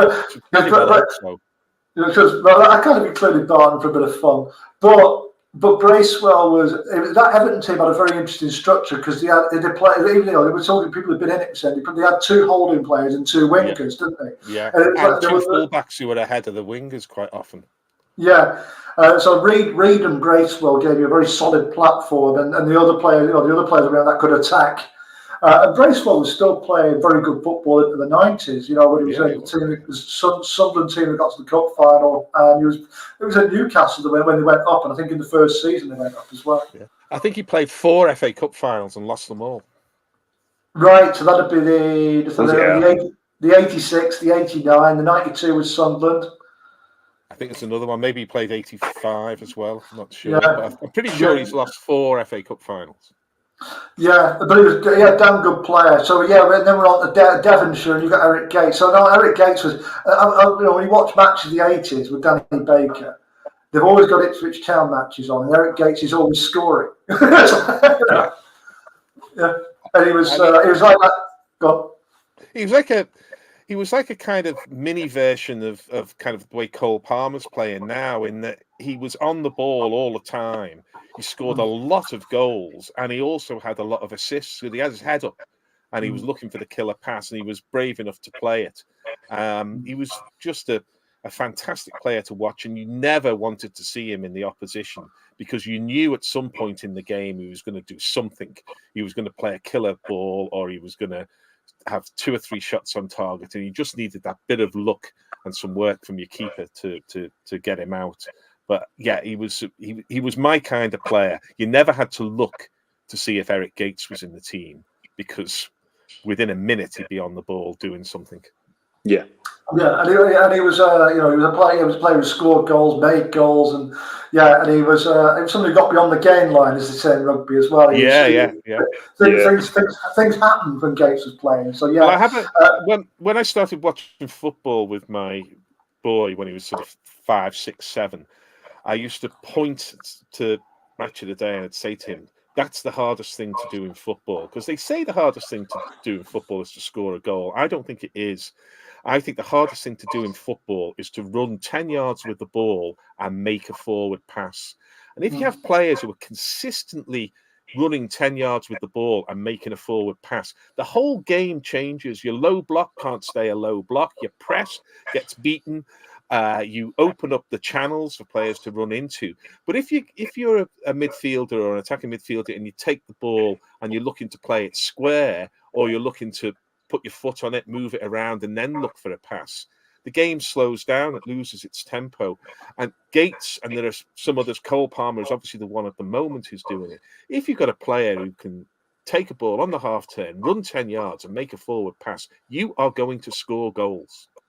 Yeah. Or it could be run past someone, it could be have a shot, whatever. It's doing that thing. I mean, we're reading an interesting article about, isn't it interesting how many people find what they call tick-attacker?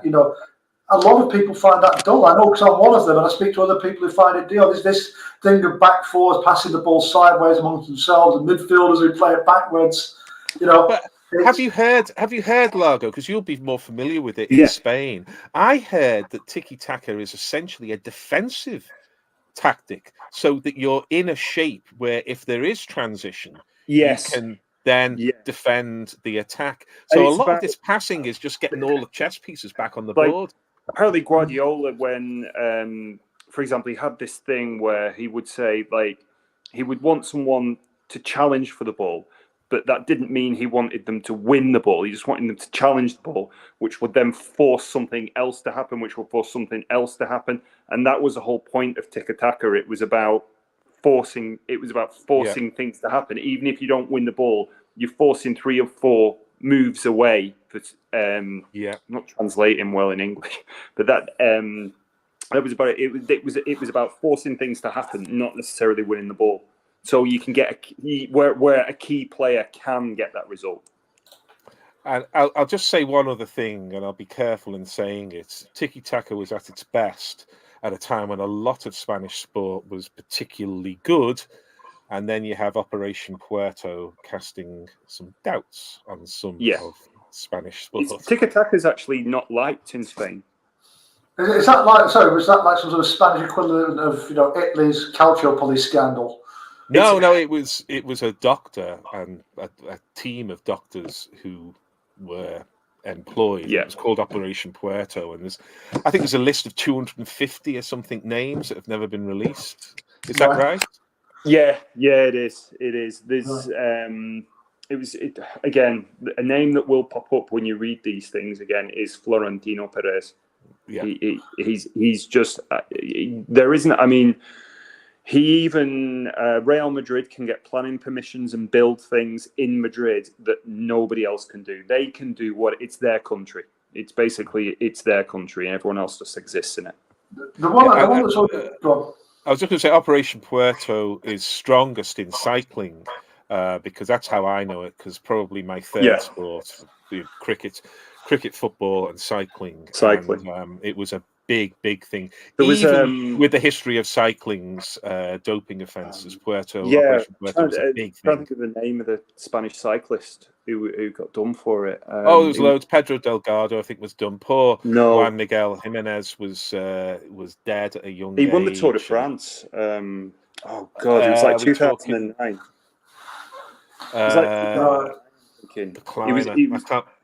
It was like a real fall from grace for him. Yeah. There was a few, but it's murky. It's not as clear cut. You can't do as they've done with the athletics and look at that 1988 race at Seoul and say, doper as you run down the lineup. You can't do that, and you can't do it.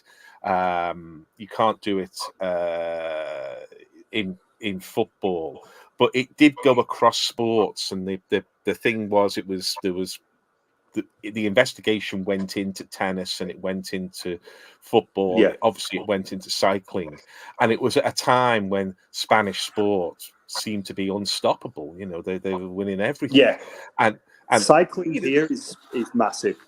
Yeah, and there is a saying in cycling, and one has to be careful because I've been stung so many times before, that if it's too good to be true, it probably isn't true. And, I'm not casting aspersions on Tadej Pogačar, who's never failed a test and is absolutely vocal in his anti-doping, but it is incredible what he's done this year. Not just the record, but the dominance in winning. And we have seen falls from grace. I certainly hope it's not the case for Pogačar or for Remco, who's also had a bloody good year. I think it was Alberto Contador. Contador, yeah, Contador, who now is a pundit for Eurosport, and a very good one. But I think he won 3 Tours de France, and I think he had 2 of them taken away, maybe 1. I can't remember. He's a Basque cyclist, if I'm not mistaken. Yeah, there's a lot of Basque cyclists because obviously the Pyrenees and the great history of Basque cyclists. I think Bahamontes was, Basque, the Eagle of Toledo, one of the great nicknames that in sport, isn't it? Yeah, the Eagle of Toledo. Toledo, it's a great city, Toledo. Yeah. So this operation was it quite a big kind of big organised effort then? Oh, it was years. It was years. It was government. It was a government investigation. Right. There were people answering. There were people answering question to the Congress, which is like the House of Parliament. Right. Okay. Right. Well, you're right. Well, I will definitely check it out. I'll definitely check it out. I don't know. It says it's a still unfinished Spanish police operation against the pro sports doping network of Dr. Eufemanio Fuentes. Yeah. So it's on Wikipedia, and there's pages and pages of this stuff. And if you look in the cycling press, there's just endless. The thing is, for you guys, this will sound weird, but cycling in Spain is just it's got more eyeballs on it than Formula One or MotoGP. It's huge. It's just absolutely massive. Just conscious to just don't quit on that, guys. We're just going to do the strikers and do the trivia question, yeah. Yeah. So yeah. Any thoughts on that, Gary? Do you have any last thoughts on that before we do that? No. I think we should get on. We've been babbling for some time, so let's hear. No, it's all right. So yes, we've got the Operation Puerto. I will check it out definitely. Oh, yeah. And it sounds like some sort of equivalent of the East German doping scandal. There's a documentary about that as well, guys. We're going to watch it. Yeah, I know, it's grim. So I've got 4-4-2, and so therefore I've got my forwards. So I've got Matthew Le Tissier playing off Kevin Phillips. Just because Le Tissier, it's going to spark a conversation about Matthew Le Tissier, which I think is interesting because he's one of those divisive characters, and there are people who think he should have played a lot more for England, and there are others who think, well, no, he had a team in club football that was like to be built around him, and he was actually, if he'd gone to a club where he wasn't the star and he was just another player, then they wouldn't have indulged him to the extent that Southampton did, and it's that debate, isn't it? There's a bit of that, but he was so brilliant. He could do stuff nobody else could do. I remember being at the Dell, and it was hard to see anything from the away end at the Dell because you were so far below the level of the pitch, I think, side on. But a corner came over, and I promise you, Le Tissier was backpedaling from about the penalty spot to around the D of the penalty area. So he was moving quite quickly backwards. And the ball came across, and he side-footed a volley from about waist height, and the ball never got any higher. Hit the bar and then came back. Nobody else I've seen playing football, I suspect, could have done that. Not Rooney, not Zola.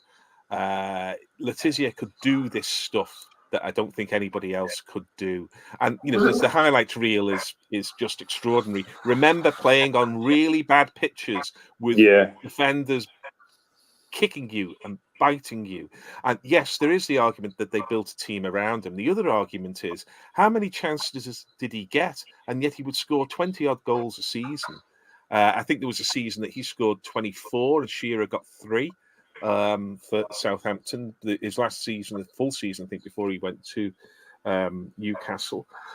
He was Shearer went to Blackburn from Southampton. Blackburn. Sorry. I think he got double figures in that last season. I think in a couple of his very early seasons, maybe. There's one where they both played roughly the same games, I think, and Le Tissier was over 20 and Shearer was single figures. I mean, Shearer was quite young then, but it showed how good Le Tissier was. He was an apprentice, wasn't it?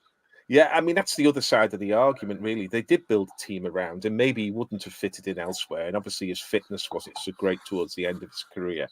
But the other side of the coin is, if you can do that at Southampton, what would you do at Liverpool? What would you do at Manchester United? What would you do at that time at Everton or something? He really could have was signed for an Italian team. He could have signed for Italian. And he was happy at Southampton. He's a Channel Islander, and he was happy to be a big fish in a small pool.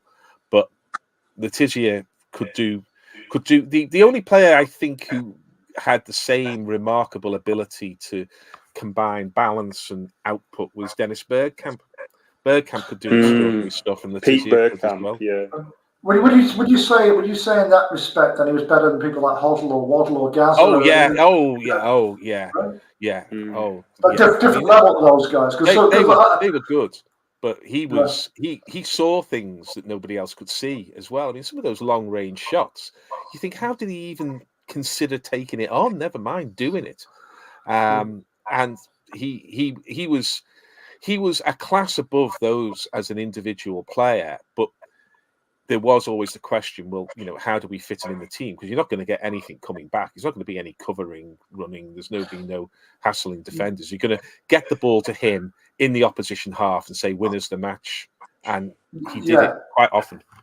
Yeah. Well, yeah. The other thing being, you can't play him up front because I don't think he's kind of I don't think he's quick enough for that, or he's not you need to have an outstanding physical attribute. I think either speed off the mark or in the air, or power in the air. You had to play him the way that Real Madrid and to some extent France played Zidane. Say, you play between the lines and do what you please because you're our main man, and you don't have to defend, you don't have to cover, you don't have to stay one side of the field or the other side of the field. Get in space, get your head up, and make things happen. And Letizia obviously wasn't as good as Zidane because Zidane's record proves that. But he was that kind of player. He was the kind of Bergkamp, Zidane, Zola player. He wasn't so much a Hoddle who was more of a classic number 10, nor a Waddle who was a wide player coming in. He was a one-off. I'm just glad I got to see him. I got to see him live as well. Wow. Yeah, because I think Southampton toyed with actually playing. They actually played him in midfield sometimes, and you do get people like lads like Matt Oakley when they come out and said, "Yeah, it was great," but by the way, the rest of us had to do 25% more work each, because he was playing in central midfield and we had two strikers, and Kevin Phillips was a funny one because he was like European Golden Boot winner once. He was Golden Boot at Sunderland. Yeah, and his eye for goal was just He's an instinctive striker who just sort of he had that same knack that a young Shearer had. Before Shearer got his injuries and he slowed down. He linked with aging Niall Quinn, didn't he? Yeah, so Quinn was happy to be the guy who gave the assists. Yeah. The number of times that Phillips would score goals in sort of in one movement on a turn or something like that. He was a fox in the box, a real fox in the box. But it was a bit more than that. He scored goals from outside the box as well. So it was like that thing with the young Shearer before the injuries. The number of times he'd get the ball, he'd get it coming to him, and he'd have his back to something, and he'd do it all in one movement. It'd be turn, shot, goal, and it'd be like all in a second, I was outstanding about him. There's a goal that he scored. I mean, this kind of match wouldn't be played now. The amount of rain that's on show. It's Newcastle versus Sunderland 1999. I think it's a summer 99. I think it's like August or September time. And it's raining so hard. They wouldn't play it now. And Phillips has actually got his back to the goal. And he actually turns and somehow chips it into the far corner. It's just an unbelievable goal, despite the conditions. I mean, he really was something special. 99, he was something special. So exactly when Sunderland have just come back up as well. Then I think the game previously they got absolutely pumped by Chelsea at Stamford Bridge, and Newcastle were looking pretty dire under Ruud Gullit, and he actually benched Shearer. Was that the game that Duncan Ferguson on the bench as well, or did he take one off for the other or something? Yeah, there was Ferguson and Shearer on the bench, and Sunderland won 2-0. Yeah. But the thing is, Newcastle had only given Sunderland 800 tickets or something, so you can hardly hear anybody celebrating when they score. Because even back then, the St James's Park was enormous. But apart from the goal, if you just find it on YouTube, the amount of rain you see, it's like waterfalls coming down the steps. There's Geordie's just taking off the shirts, wringing them out, and going, "Well, I can't get any wetter." It's something. It's really something to behold. Yeah, go on, Gus. I was going to say I probably would have taken Clive Allen ahead of Kevin Phillips. I thought Clive Allen was outstanding forward, and he scored a lot of goals in sides that were often not at the not outplaying the opposition, so to speak. And I think they were probably pretty similar types of forwards, Clive Allen and Kevin Phillips. But I've got, I wouldn't go against Kevin Phillips on the criteria that we have by any means, no. No, like I said, the Largo, the goal you're pointing about is a good case in point. I think that was Hullit's last game as Newcastle manager as well. It might have been. I don't remember if it was bit his of a last suicide game. Note, wasn't it? Yeah, there you go. It wouldn't have been far off. If you're going to drop Mary Poppins, you best make sure you win. But the thing is, Newcastle did go 1-up. They were 1-up. But it's really something I would encourage anybody listening or either of you two to try and find, because it's such a spectacle. I remember the game. I'm sure it was Hullet's last game. So Gary, you've got a similar setup. You've got one up and one off, haven't you? Yeah, I've got one up and relentless. one off, and the one up I've got is Big Cyril, the late lamented Cyril Reeves, Yeah. who was a force of nature. He was strong, he was powerful, he was direct. He had everything you're looking for in elite forward, except maybe just not quite the kind of soft touch of a Ruud van Nistelrooy or a Dennis Bergkamp. But he was fantastic. He really was, and he was a tremendous watch. You never knew what he was going to do next. He must have frightened the life out of those defenders, and I would love to have seen him play on the pitches that we have today, carrying the ball the way he did. And he was a threat in the air, he was a threat on the ground. But I'm partly picking him for that, and the other reason is he looked absolutely fantastic in the West Brom kit, either the home kit or the away kit. Nobody ever wore it better than Big Cyril. The old yellow and green one. I'm sad he's gone. But yeah, he's no longer with us, bless him. Yeah, sorry, Largo. Was that the 3 degrees? One of they called them. Yeah, they called him dodgy, really, with Brendan Batson and Laurie Cunningham. I don't think they liked it, and there was a lot of kind of focus, back page of the Daily Mirror and all this kind of stuff. Which, at the time, it was passable, but we all thought it was a bit patronising, I think. And Brendan Batson was going on to be PFA and a big cheese in football. He must have. He's an erudite and educated man. He must have felt stupid having to do those bloody photo calls. You're totally correct what you say. That West Brom away kit, was it yellow and green? Yellow and green. Beautiful. Oh, magnificent. Beautiful. Yeah. It's one of the best. One of the best. Yeah, that was a Tomazepam kit, wasn't it? Yeah, There was the quintessential game, the West Brom game from that period. It was the 5-3 game at Old Trafford, wasn't it? Yeah, and Regis played an absolute blinder back in that game, and that was probably the game. And when one of those players got the ball. You watch it back. The black players got the ball, and the crowd would boo. Yeah, there was still significant. Yeah, it was still a significant thing. Yeah. Well, that's why they were taking back in the days where they were taking inflatable bananas to football matches. Oh yeah.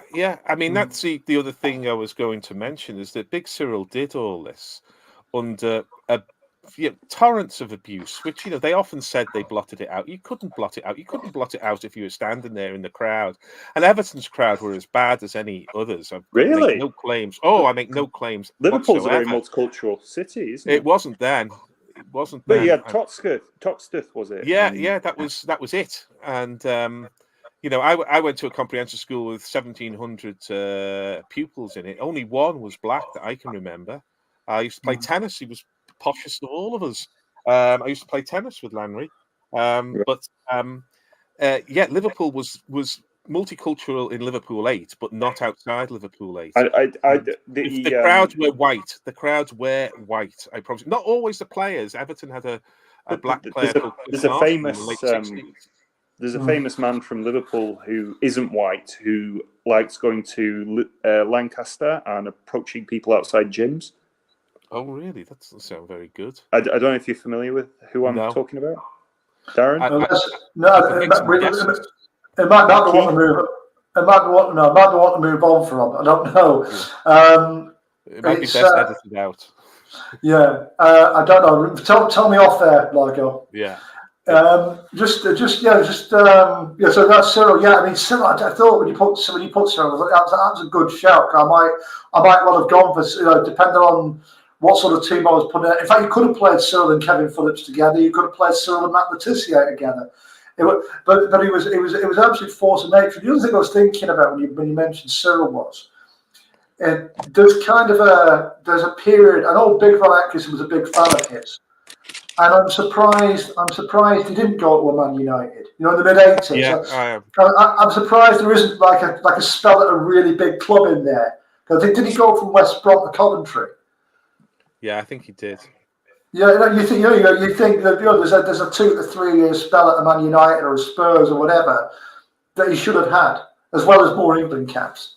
Yeah. But he was, it was a phenomenal player, and I think he was one of those players who you maybe were a little bit frightened to play against as well if you were a defender, just because of his unpredictability. There was a bit of the one chops about him because he was unpredictable and he could, yeah, And he was very strong. He would knock you yeah.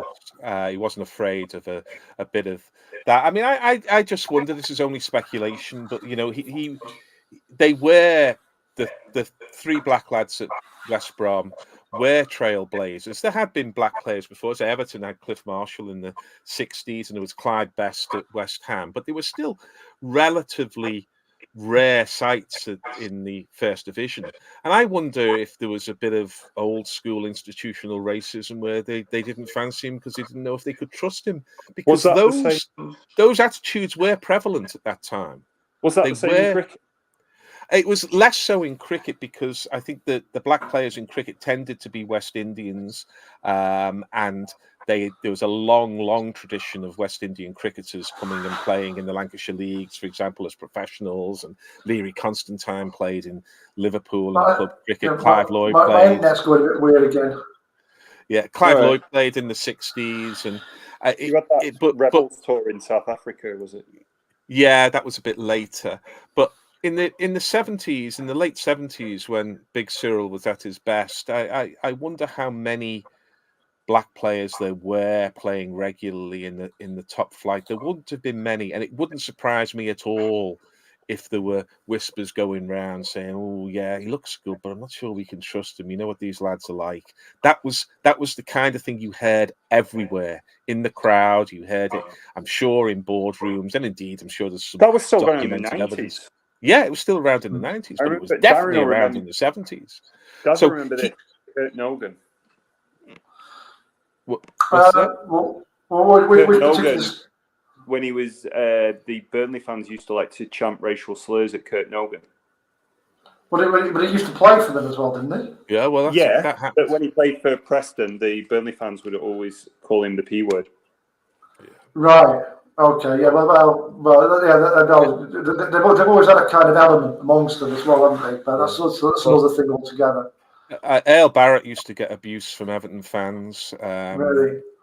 and it was abuse because he did have spells where he was out of form. He was an England player as well, out of form. But you know, it was immediately reaching for the racist epithet when it came to that. And Big Cyril was a trailblazer, and he deserves to be recognised as such because he took on a lot more than just playing centre forward for West Brom, and he succeeded. And bloody good luck to your son.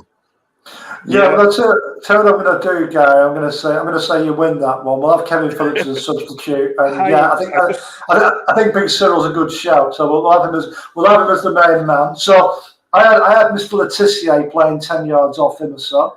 And did you read your submission right? Yes, I've gone for something a little out of the ordinary because I've gone for Kevin Tonkinson.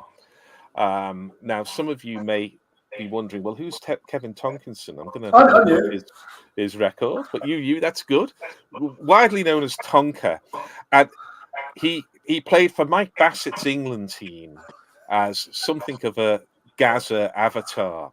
But the reason I've picked him is that he stands really as a symbol of something you see far less of now than you did then, which is a lad who didn't really have much education, didn't really have much discipline in their lives, who was extremely talented as a footballer, and that football just did not know what to do with him, did not know how to get the best out of the player. And now we look at it, now he would have been in an academy from the age of 5 or 6. He would have had media training. He would have had his diet sheets to follow. It's not a guarantee that these young lads who are super gifted at football but have other issues to deal with. Sometimes it's obviously with the likes of Gaza, he's been open about it, it's mental health. Sometimes it's just a lack of discipline. Sometimes it's going off the rails with gambling or with drinking or with women. But now I think fewer and fewer times that happens. But back then it was fairly regular. So Kevin Tonkinson for me stands for all those gifted teenagers who didn't have the support they needed from their employers, from their families, from their teammates, and went off the rails and never got the England caps that they should have got. So that's why I put Kevin Tomkinson in there. He is a symbol for the lost many who could have played for England but never did. Well, that's a great point about, football, particularly like in the 70s, the 80s, I would say the 90s is the decade where it started to change. Yeah. Yeah. And that whole thing about, I've got a book, I've read a book, I think I lent it to somebody, I don't know, it's one of the, when you lend someone a book and then 2 years later you go, I wonder where that book went. And I've forgotten who had the book actually, but it was the book about Roy McDonough. Have you ever read it, Gary? No. Roy McDonough's autobiography, and it's funny because that's from a time when footballers going out and getting absolutely, castle grey skull or whatever word you want to use for it. It was venerated. It was it's in Tony Adams' Wasted. It's full of that stuff, isn't it? It was like a Tuesday club or something. Tuesday night club, I think. Yeah, and United had one under Big Rob. Yeah. Brian Robson was the leader. He was, and the Whiteside and McGrath were in it, and they got a bit too into it. Yeah. But that's the thing about football back then. In terms of, it was encouraged. And the thing is, I think the players were far more. Players used to get on the bus with the fans, and they were far closer to the fans, and they go drinking with the fans, and frequently more drunk than the fans were. And it was encouraged. It was something that was seen as a positive thing. It was being a lad, wasn't it? Yeah, it was a closed culture as well. So there weren't the foreign players. And I remember, I don't know who it was. It might have been Winterberg, it might have been Lee Dixon. So they were really surprised, when the French players came in, because they didn't drink, but they did smoke. And so they were the other way around. They didn't smoke, but they did drink. So it was a closed culture. It was to do with team bonding. It was to do with institutional memory and all of that kind of stuff. But I'm sure there are people there are players who slip under the net these days, but far, far fewer because of the rigor and, the investment that goes into them. If you're paying £2 million for a 15-year-old to go into the academy, then you're going to make sure that you've got as much chance as possible of getting a return on investment. Then, but being a 15-year-old who's gone for $2 million brings its own dangers as well. Does it? Brings its own problems. Oh, it does. Yeah. But then they'd say, go out with the lads on a Tuesday night. We'll get you a few pints. You'll soon understand what this club's all about. That was the standard move. Then. Yeah. I remember people telling me Preston players were in Squires after they got to the playoff final in 2001. Oh, yeah. We always used to see Ricardo Fuller and a few of the others in Manana's in Preston. Yeah, but that's been going. It's been going on. But it's interesting because I think that the manager who came in after that, Billy Davis, he clamped down on it. He made a point of clamping down on it. Well, I remember Danny Baker's point about 20 years ago. And, obviously he was close friends with Gaza and defends him to the hilt today. Never has a bad word for Gaza, Danny Baker. But I remember him saying, it must have been on a 606 or something. He said, it shouldn't be a surprise that every now and again you see a footballer being thrown out onto the pavement outside Stringfellows. He said, it should be a surprise that it isn't happening every day, every team, all the time. Because you give these players an infinite amount of money as far as they're concerned, an infinite amount of adulation.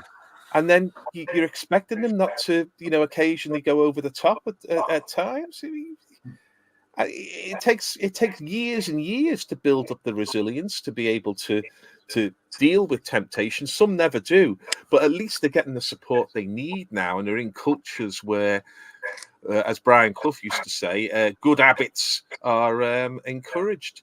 But Kevin Tomkinson stands for all those players who could have but didn't.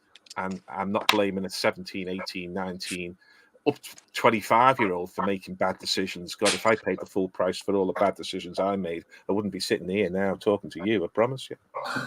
No. Very young. Yeah, but we'll make a top 10 list of where you could be. Yeah, hey, you and me both, mate. You and me both. We've all done dumb shit in our lives, and it's yeah. You make a really good point about a lot of these footballers as well. The one that it still happens to an extent, but a lot of footballers would sacrifice their education for football as well. And they.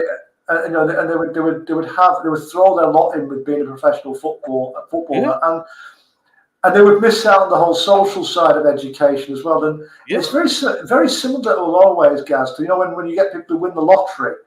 And they've got all the hangers on and the parasites around them. And that's one of the other things that no one will tell you about. Is, by the way, you'll get everybody wanting to be your mate, because you've got money, but it's because you've got money and you're famous and you're well known. So, it's a really good point you make about Tomka. I'm going to go for the Tiss still. I would stick with the Tiss, obviously, for football reasons. But it's a great. He did. I remember in that Mike Bassett movie, does he score against Argentina and then basically take his kit off? His kit's off. He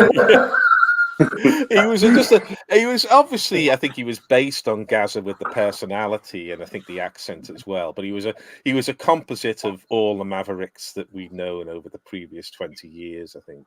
And it was brilliantly played. And Mike Bassett, Football Manager, is a very funny film, wonderfully well acted, with a fine script.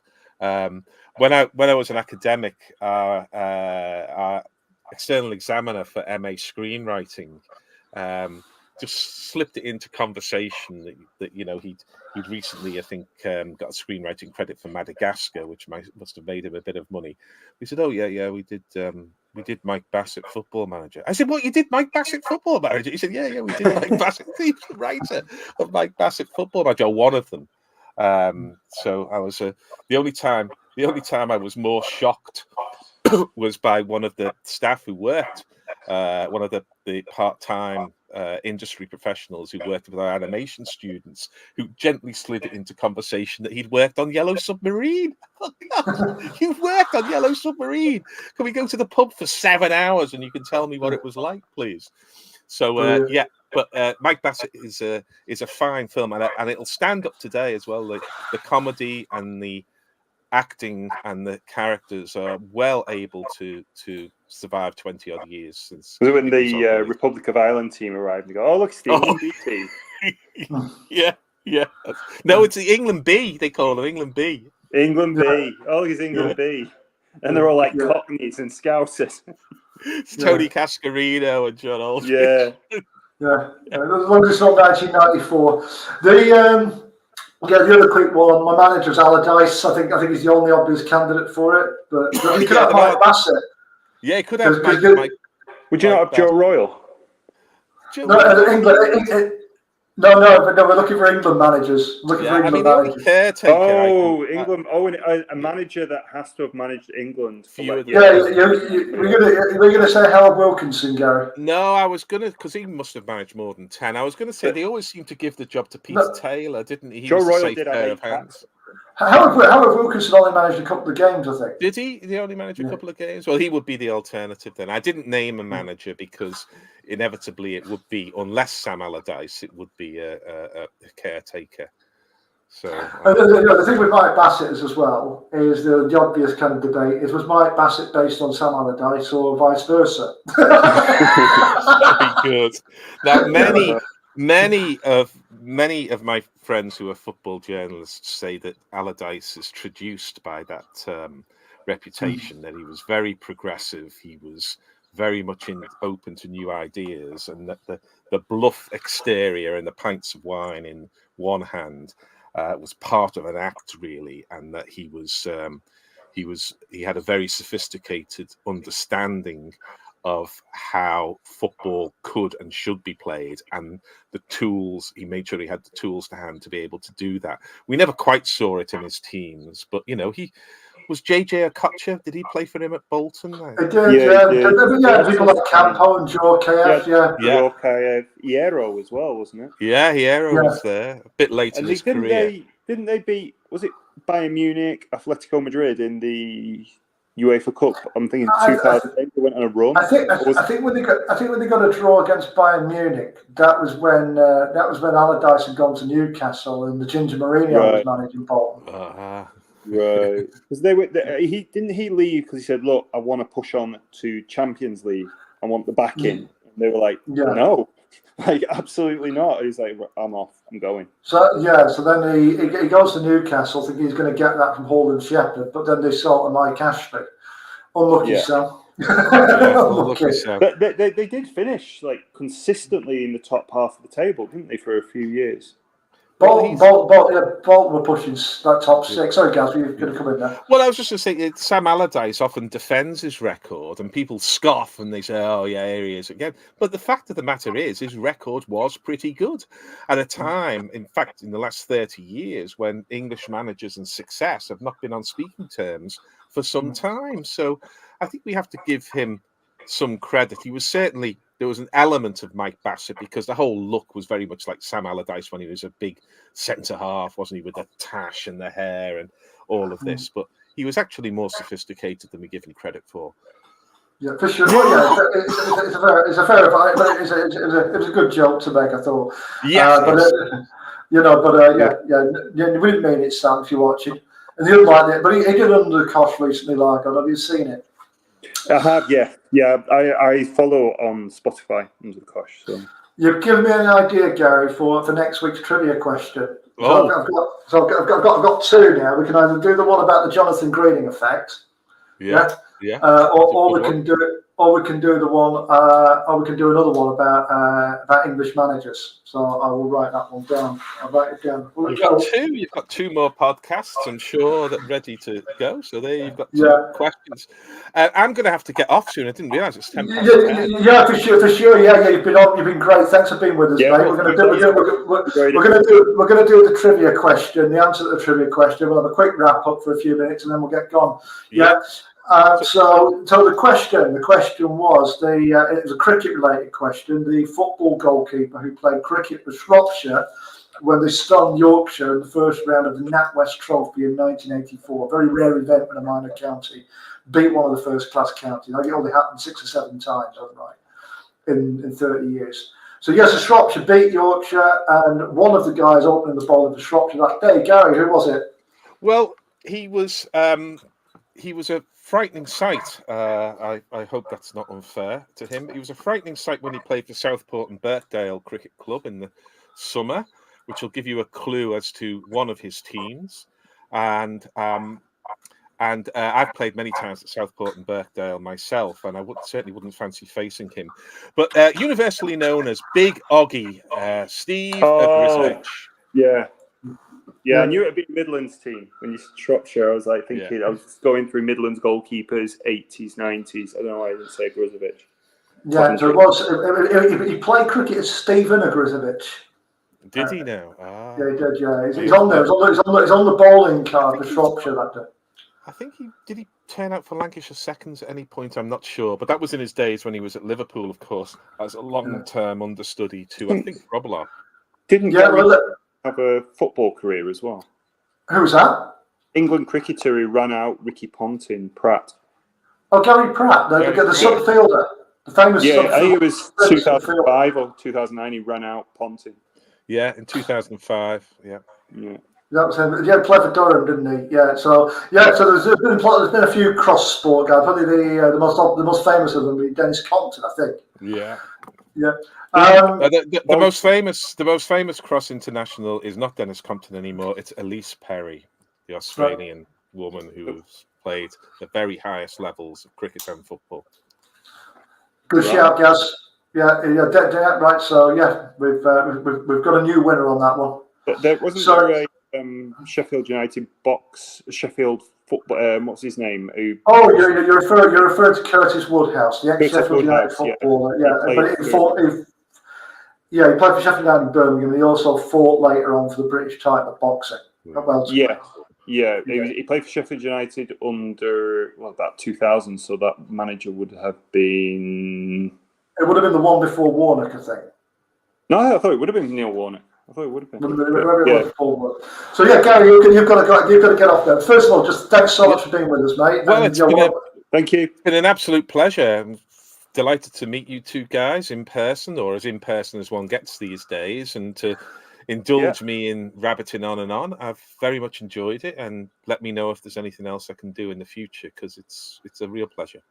Oh, thank you, mate. No, Pleasure's definitely all not. This is thank you. The pleasure of the privilege is mine, as a great man once said. And yeah, I've got a Smith's T-shirt. Perhaps I should have worn it. And the other thing is, well, I've definitely have a series 2. So we'll get you back for an episode of series 2, definitely. And if you're, I mean, Largo's got plenty of knowledge of his sport as well. So if you're doing any projects, I'm not involved. Well, Either as is deep as Gary. Sorry. Well, my knowledge is nowhere near as deep as Gary's. Few people's are. There you go.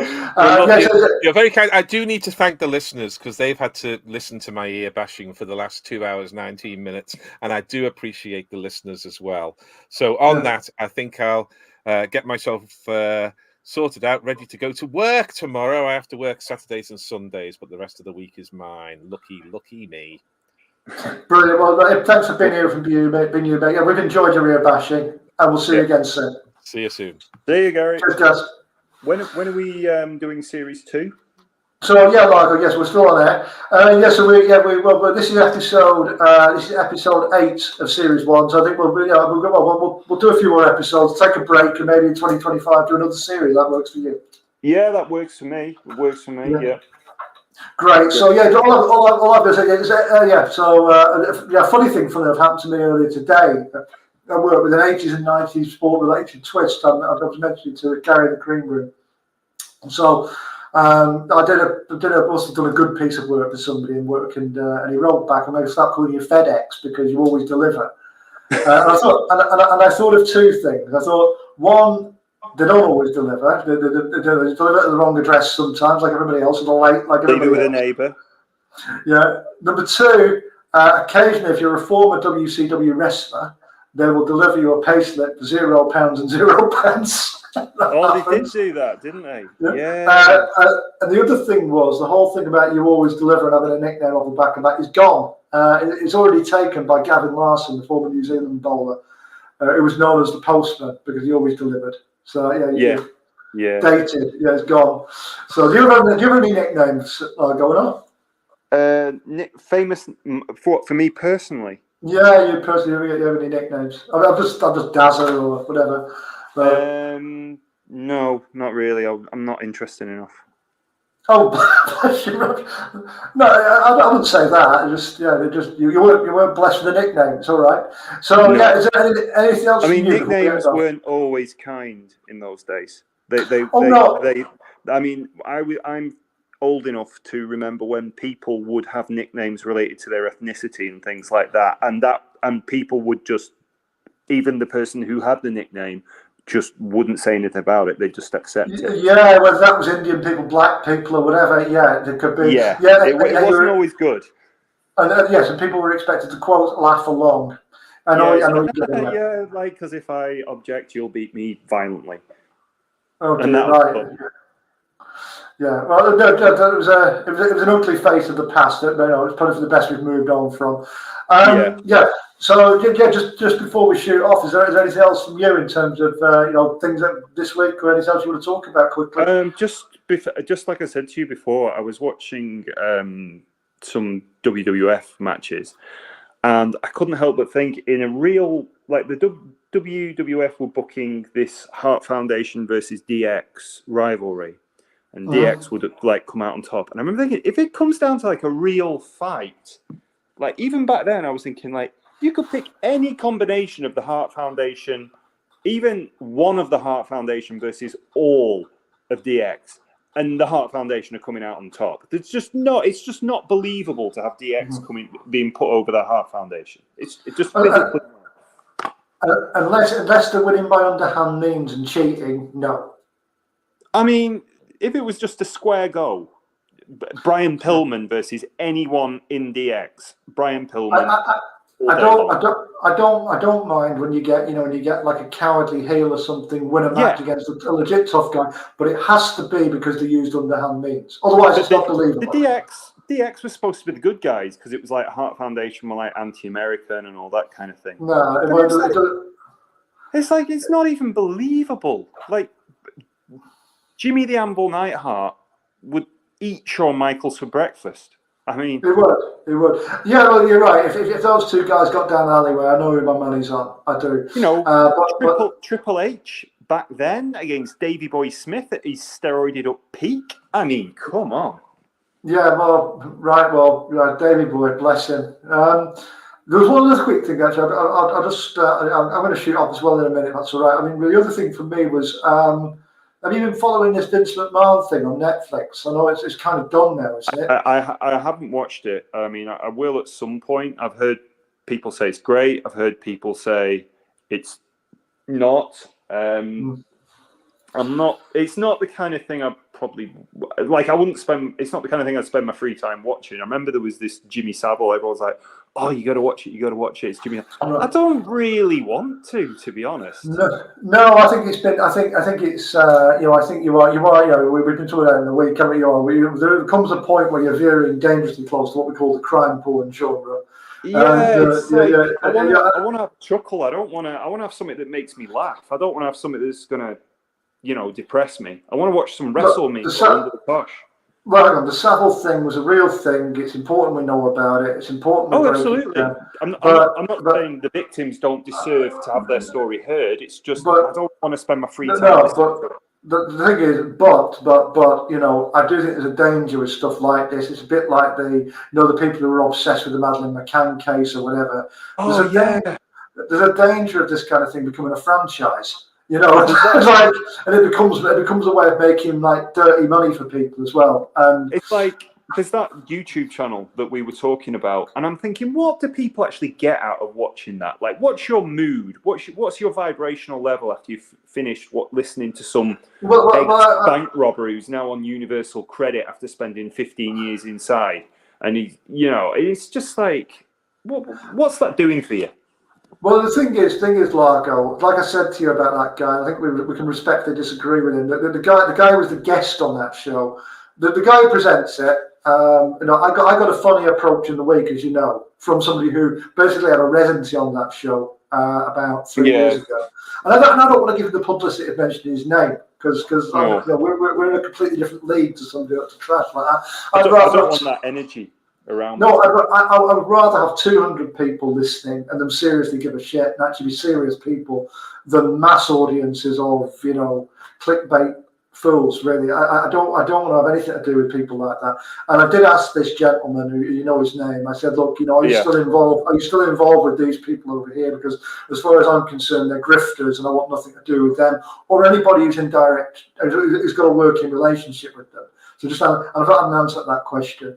But in terms of when you watch that kind of thing, you get people like ex-criminals, and if they're going to go on and tell their story once and say they're sorry and then get on quietly with their life, that's fine. But very often, the thing about redemption, Largo, is like I said to you the other day, the best redemption story is either told once or not told at all, and quietly lived rather than loudly said. I mean, my dad, as you know, I've told you, he was in the army. In the 70s and the 80s, and undoubtedly he probably saw some it probably wasn't for the faint of heart back then. Northern Ireland, 1970s, 1980s, during the hunger strikes.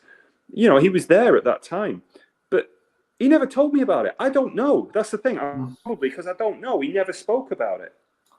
What I don't get why these people, they've seen all this stuff and they have to endlessly go on about it and grift it. But the people who have genuinely done things, you never know because they never talk about it. Yeah, for sure. People who are, that gentleman you pointed in the direction of, I'm not convinced by his redemption story at all. Just after watching about half an hour. Go on. Just idly, because I don't really pay much attention to it because I don't like that genre. It doesn't make me feel. No, but you promised to have a good look at him, and I did. And I thought, no, I don't believe this redemption. I think the reason this guy was upset, yes, there was a thing about the book, but I think he got it into his head that it's a bit like, when you get ex-soccer hooligans and they come out of jail and they make a movie about when they were a hooligan. I think he got that kind of vibe. I know I can get famous by telling my own war stories, and this guy's going to help me do it, and we're both going to make a ton of money out of it, and we're going to get a film or something in the end. A film, a sequel. Yeah, for sure. And then I'm going to say at the end, I'm really sorry for what I did. I'm a redeemed character. Yeah, of course you are. A redeemed Yeah. character, but I'd really love like I've reformed my character, but you'll have to pay me to tell how. I'd be delighted to have like I don't know, Leonardo DiCaprio and Denzel Washington in the film of my life, you know. Yeah, absolutely. Not that I'm glamorizing violence or anything. No, but it'd be really nice to get, you know, that's that whole crime porn genre, you know, because you've got these films on Channel 5, you know about criminals in Glasgow and Manchester, and you've got somebody putting the accent on as well, and they might be from that part of the world, they might not be. You know, and they're really bigging up like the glamorizing the criminal. Yeah. And you've got whole things about football factory movies and movies about gangs. Only movies about crazy. They're just bad films, though. It's not that they're just poorly acted, poorly edited, bad script, boring. And they're playing it this whole kind of romance of crimes thing, you know, and like it's like I watched that Buster about the great train robber. You know, I'm thinking, for God's sake, you know, like that was films that kind of Phil portray Collins. for sure. Yeah, well, anything with Phil Collins it's bound to be dodgy, isn't it? There is a series. I would point you in the direction of. It's a French series called Lupin, and it's. Right. He's basically, how to describe it? Well, it's a retelling of a classic French story of a gentleman thief. It's just a very good series. It's played by a very good French actor I enjoy. He's one of the few black actors that's making it in series rather than films, and he does it very well. Lupin, I think you'd enjoy it. It's based on a French story, an old French book, but in modern times. Oh, cool, right? Well, I will check that out, and like I said, that crime porn genre, it does my head in, and it seems to be all. Darren, you know, I love my BBC, ITV, crime mystery dramas. If they're well acted, I enjoy them, particularly detective drama series, things like that. I enjoy them. It's just And I like serious, dry stuff about anything, including crime. I used to love Touch of Frost. I used to adore. Yeah, you know what I'm on about. We were discussing it. You know that thing that like I said, it creates a star out of somebody who's done terrible things, and tries to. This guy inside, he was giving me hassle. Yeah, so I waited till he was on association. I did this and I did that. It's like, oh, shut up! It's boring.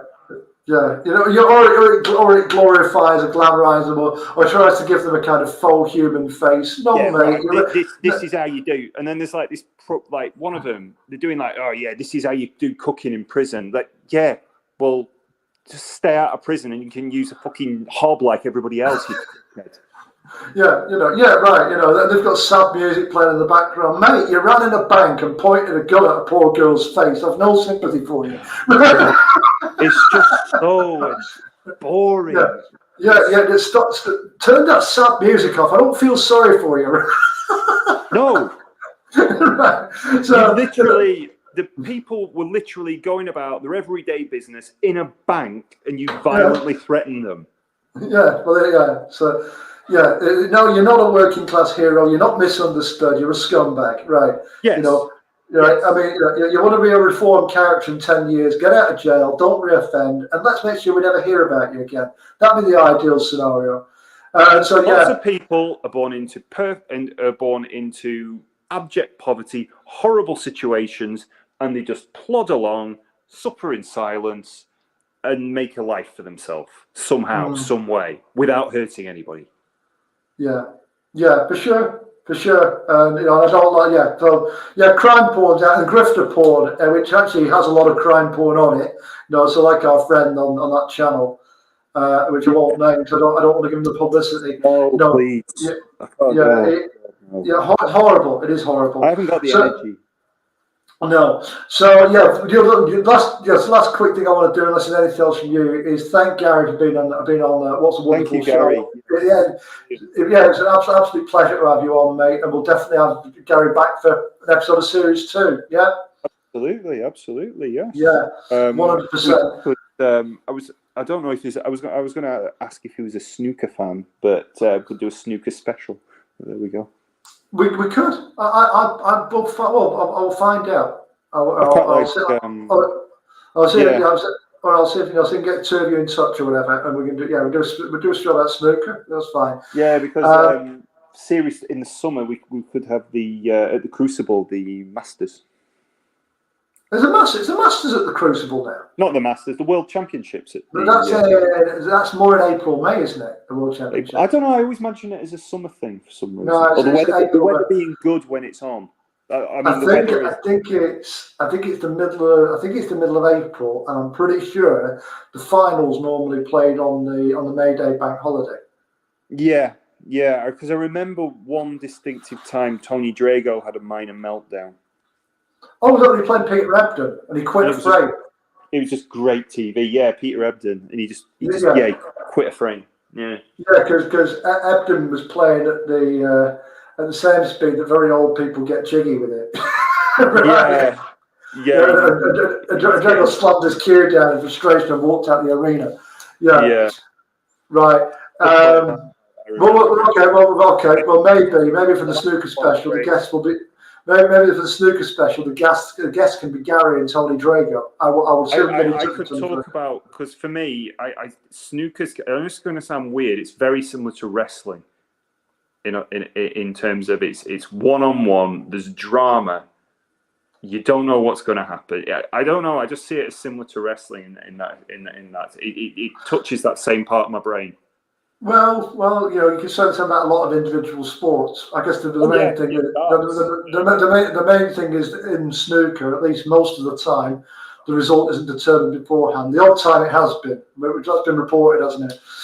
Yeah, it has. And I think in the 80s there was a drug scandal. The beta blockers scandal in the 80s. Yeah, beta blockers. Yeah. Yeah, and there were fixed matches as well. That's been proven. It wasn't a problem though, because there's players like Higgins who had to be drunk to play, because if he wasn't drunk, he was kind of like shaking. You're referring to Alex Higgins, by the way. Yeah, Alex Higgins, yeah. Hurricane Higgins. Yeah, Alex Higgins. Yeah, Alex Hurricane Higgins. Alex Hurricane Higgins. No, you're on that. Alex Hurricane Higgins from Northern Ireland. Yes. Yes, not the Wizard of Wishaw. Yeah, right, and no longer with us, bless him, R.I.P. And Bill Werbenek was that as well. Bill Werbenek needed beta block. Bill Werbenek, hold on. The Wizard of Wishaw? He's still alive. No. Alex Higgins. Oh, Alex Higgins. Yeah. And the Northern Irish guy. He passed away a few years ago. Yeah, he did. Yeah. And Bill Werbenek. From Canada, Canadian. He used to need beta blockers for real. He had chronic anxiety, so I can sympathise with that. He drank lager, didn't he? Well, this is the thing. When they said, Bill, you can't take beta blockers when you're playing anymore, right? Because someone's been taking them for competitive advantage. That was the claim, right? Yeah. And Bill went, but I need them. And they said, tough shit. And Bill just started drinking during the game instead. That's why he was drinking heavily during the game, because put on a lot of weight when he did that, though, didn't he? Yeah, it's a nightmare. Yeah, they should have made an exemption for him. Really. So what we'll do is, if you want to talk to Gary about snooker, then we'll see if he's up for a multi-sport special maybe or something. Snooker special would be good. I'm sure he'll know a thing or two about it, or more than me rather. Right. Well, yeah, more than most people, and so thank you, Gary. And next week's guest, Largo, is a specialist in a couple of areas, expert in a couple of areas. Includes a bit of mental health, a bit of sport, and he's a podcaster too. So we look forward to having Joel Stunner Boxing on the show, the host of the Joel Stunner Boxing. He's a boxer.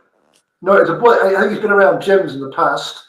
But he's a boxing podcaster now and has his own boxing channel. Right. Was he a sports psychologist or? He's been involved in psychology type stuff in the past, but not around boxing, not around sports. Okay. So, okay. yeah. Because there was a very interesting.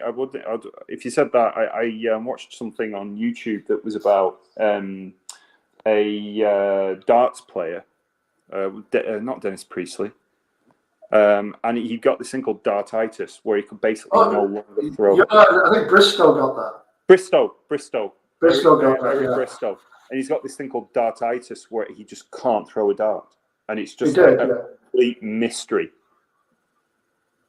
Yeah, and it came back later on in his career because his career just tanked in the 90s. It was briefly good again, and he briefly cured it and was good again, and then his career just nosedived. But that was like dartitis. He got it in the early 90s. I remember saying that's the weirdest thing, like because you have even whatever you're playing, especially with darts or pool. There's some days where everything you hit is gold. Everything goes, and then there's some days you just can't do anything, and it must have just been like that, but forever, which is just horrible. There's days, mate, when you're playing pool and you're like Begbie in that game against Tommy in Trainspotting. Yeah. Yeah. And there's games when you like Tommy as well, and you miss queuing, and then there's games where everything you hit goes down, and but it must have been like that for Eric Bristow for like years on end, which just must have been absolutely horrific for his mental health. Yeah, well, I'm gonna wrap up in a few minutes. But I'll just mention about this. So Bristow went from getting to the final of the World Championship in 1990 or something like that. Yeah, he was Rocky Wilson and that lot. So we got to the World Championship final. It was either in 89, 90. And he went through a couple of years into 91, 92, where he basically didn't win a match. There was something about he wasn't even getting picked for his county team anymore. Yeah. And he had dartitis, and then he rocks up at the World Championship in '93, which was the last unified darts World Championship, the last time all the players were together before the split. Yeah, and he played a guy called Pearce from Denmark, and there was an incident in that game. He lost the first set. Scow was wiping the floor with him. And there was an incident in that game where he started to come back into it, and he squared up to the guy. It was a bit nasty. And then he lost to Bob Anderson. Yeah, he lost to Bob Anderson in the next round. And Bob Anderson said, look, I've won this game, but Eric's the winner really because he beat dartitis. That's the main thing. Yeah. He did manage to come back in that game against Scan just about one question I would probably ask next week, guess, is what the hell is dartitis? Well, I don't think he'd be an expert on that. That's not. I'll talk a bit. Yeah, but I've been speaking to Joe a few times, and it just sounds like the weirdest, most horrible thing. Like, yeah, he knows his stuff about a few things, but boxing and broadcasting are two of them. So boxing and broadcasting.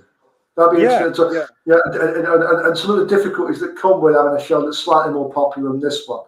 You get all sorts of random people coming up to you, and and all sorts of random people arguing with you as well, which is one of the perils of the job, really. Yeah. But it was almost 3 hours. It's 20 minutes short of 3 hours. It is, mate. It is. Yeah, we should do a box set or something. Yeah, definitely. Yeah, so there's nothing else from you before next week. Then we'll catch up in the days ahead. But not really. I just sort of live a quiet, insignificant life. We're all just marking time, aren't we? So the less drama you can have, the better. Well, yeah. Well, you don't need to be sort of like present and seen all the time, do you? There's plenty of time in life when you don't. But no. That's the thing. You just plod along, don't you? Keep your head down.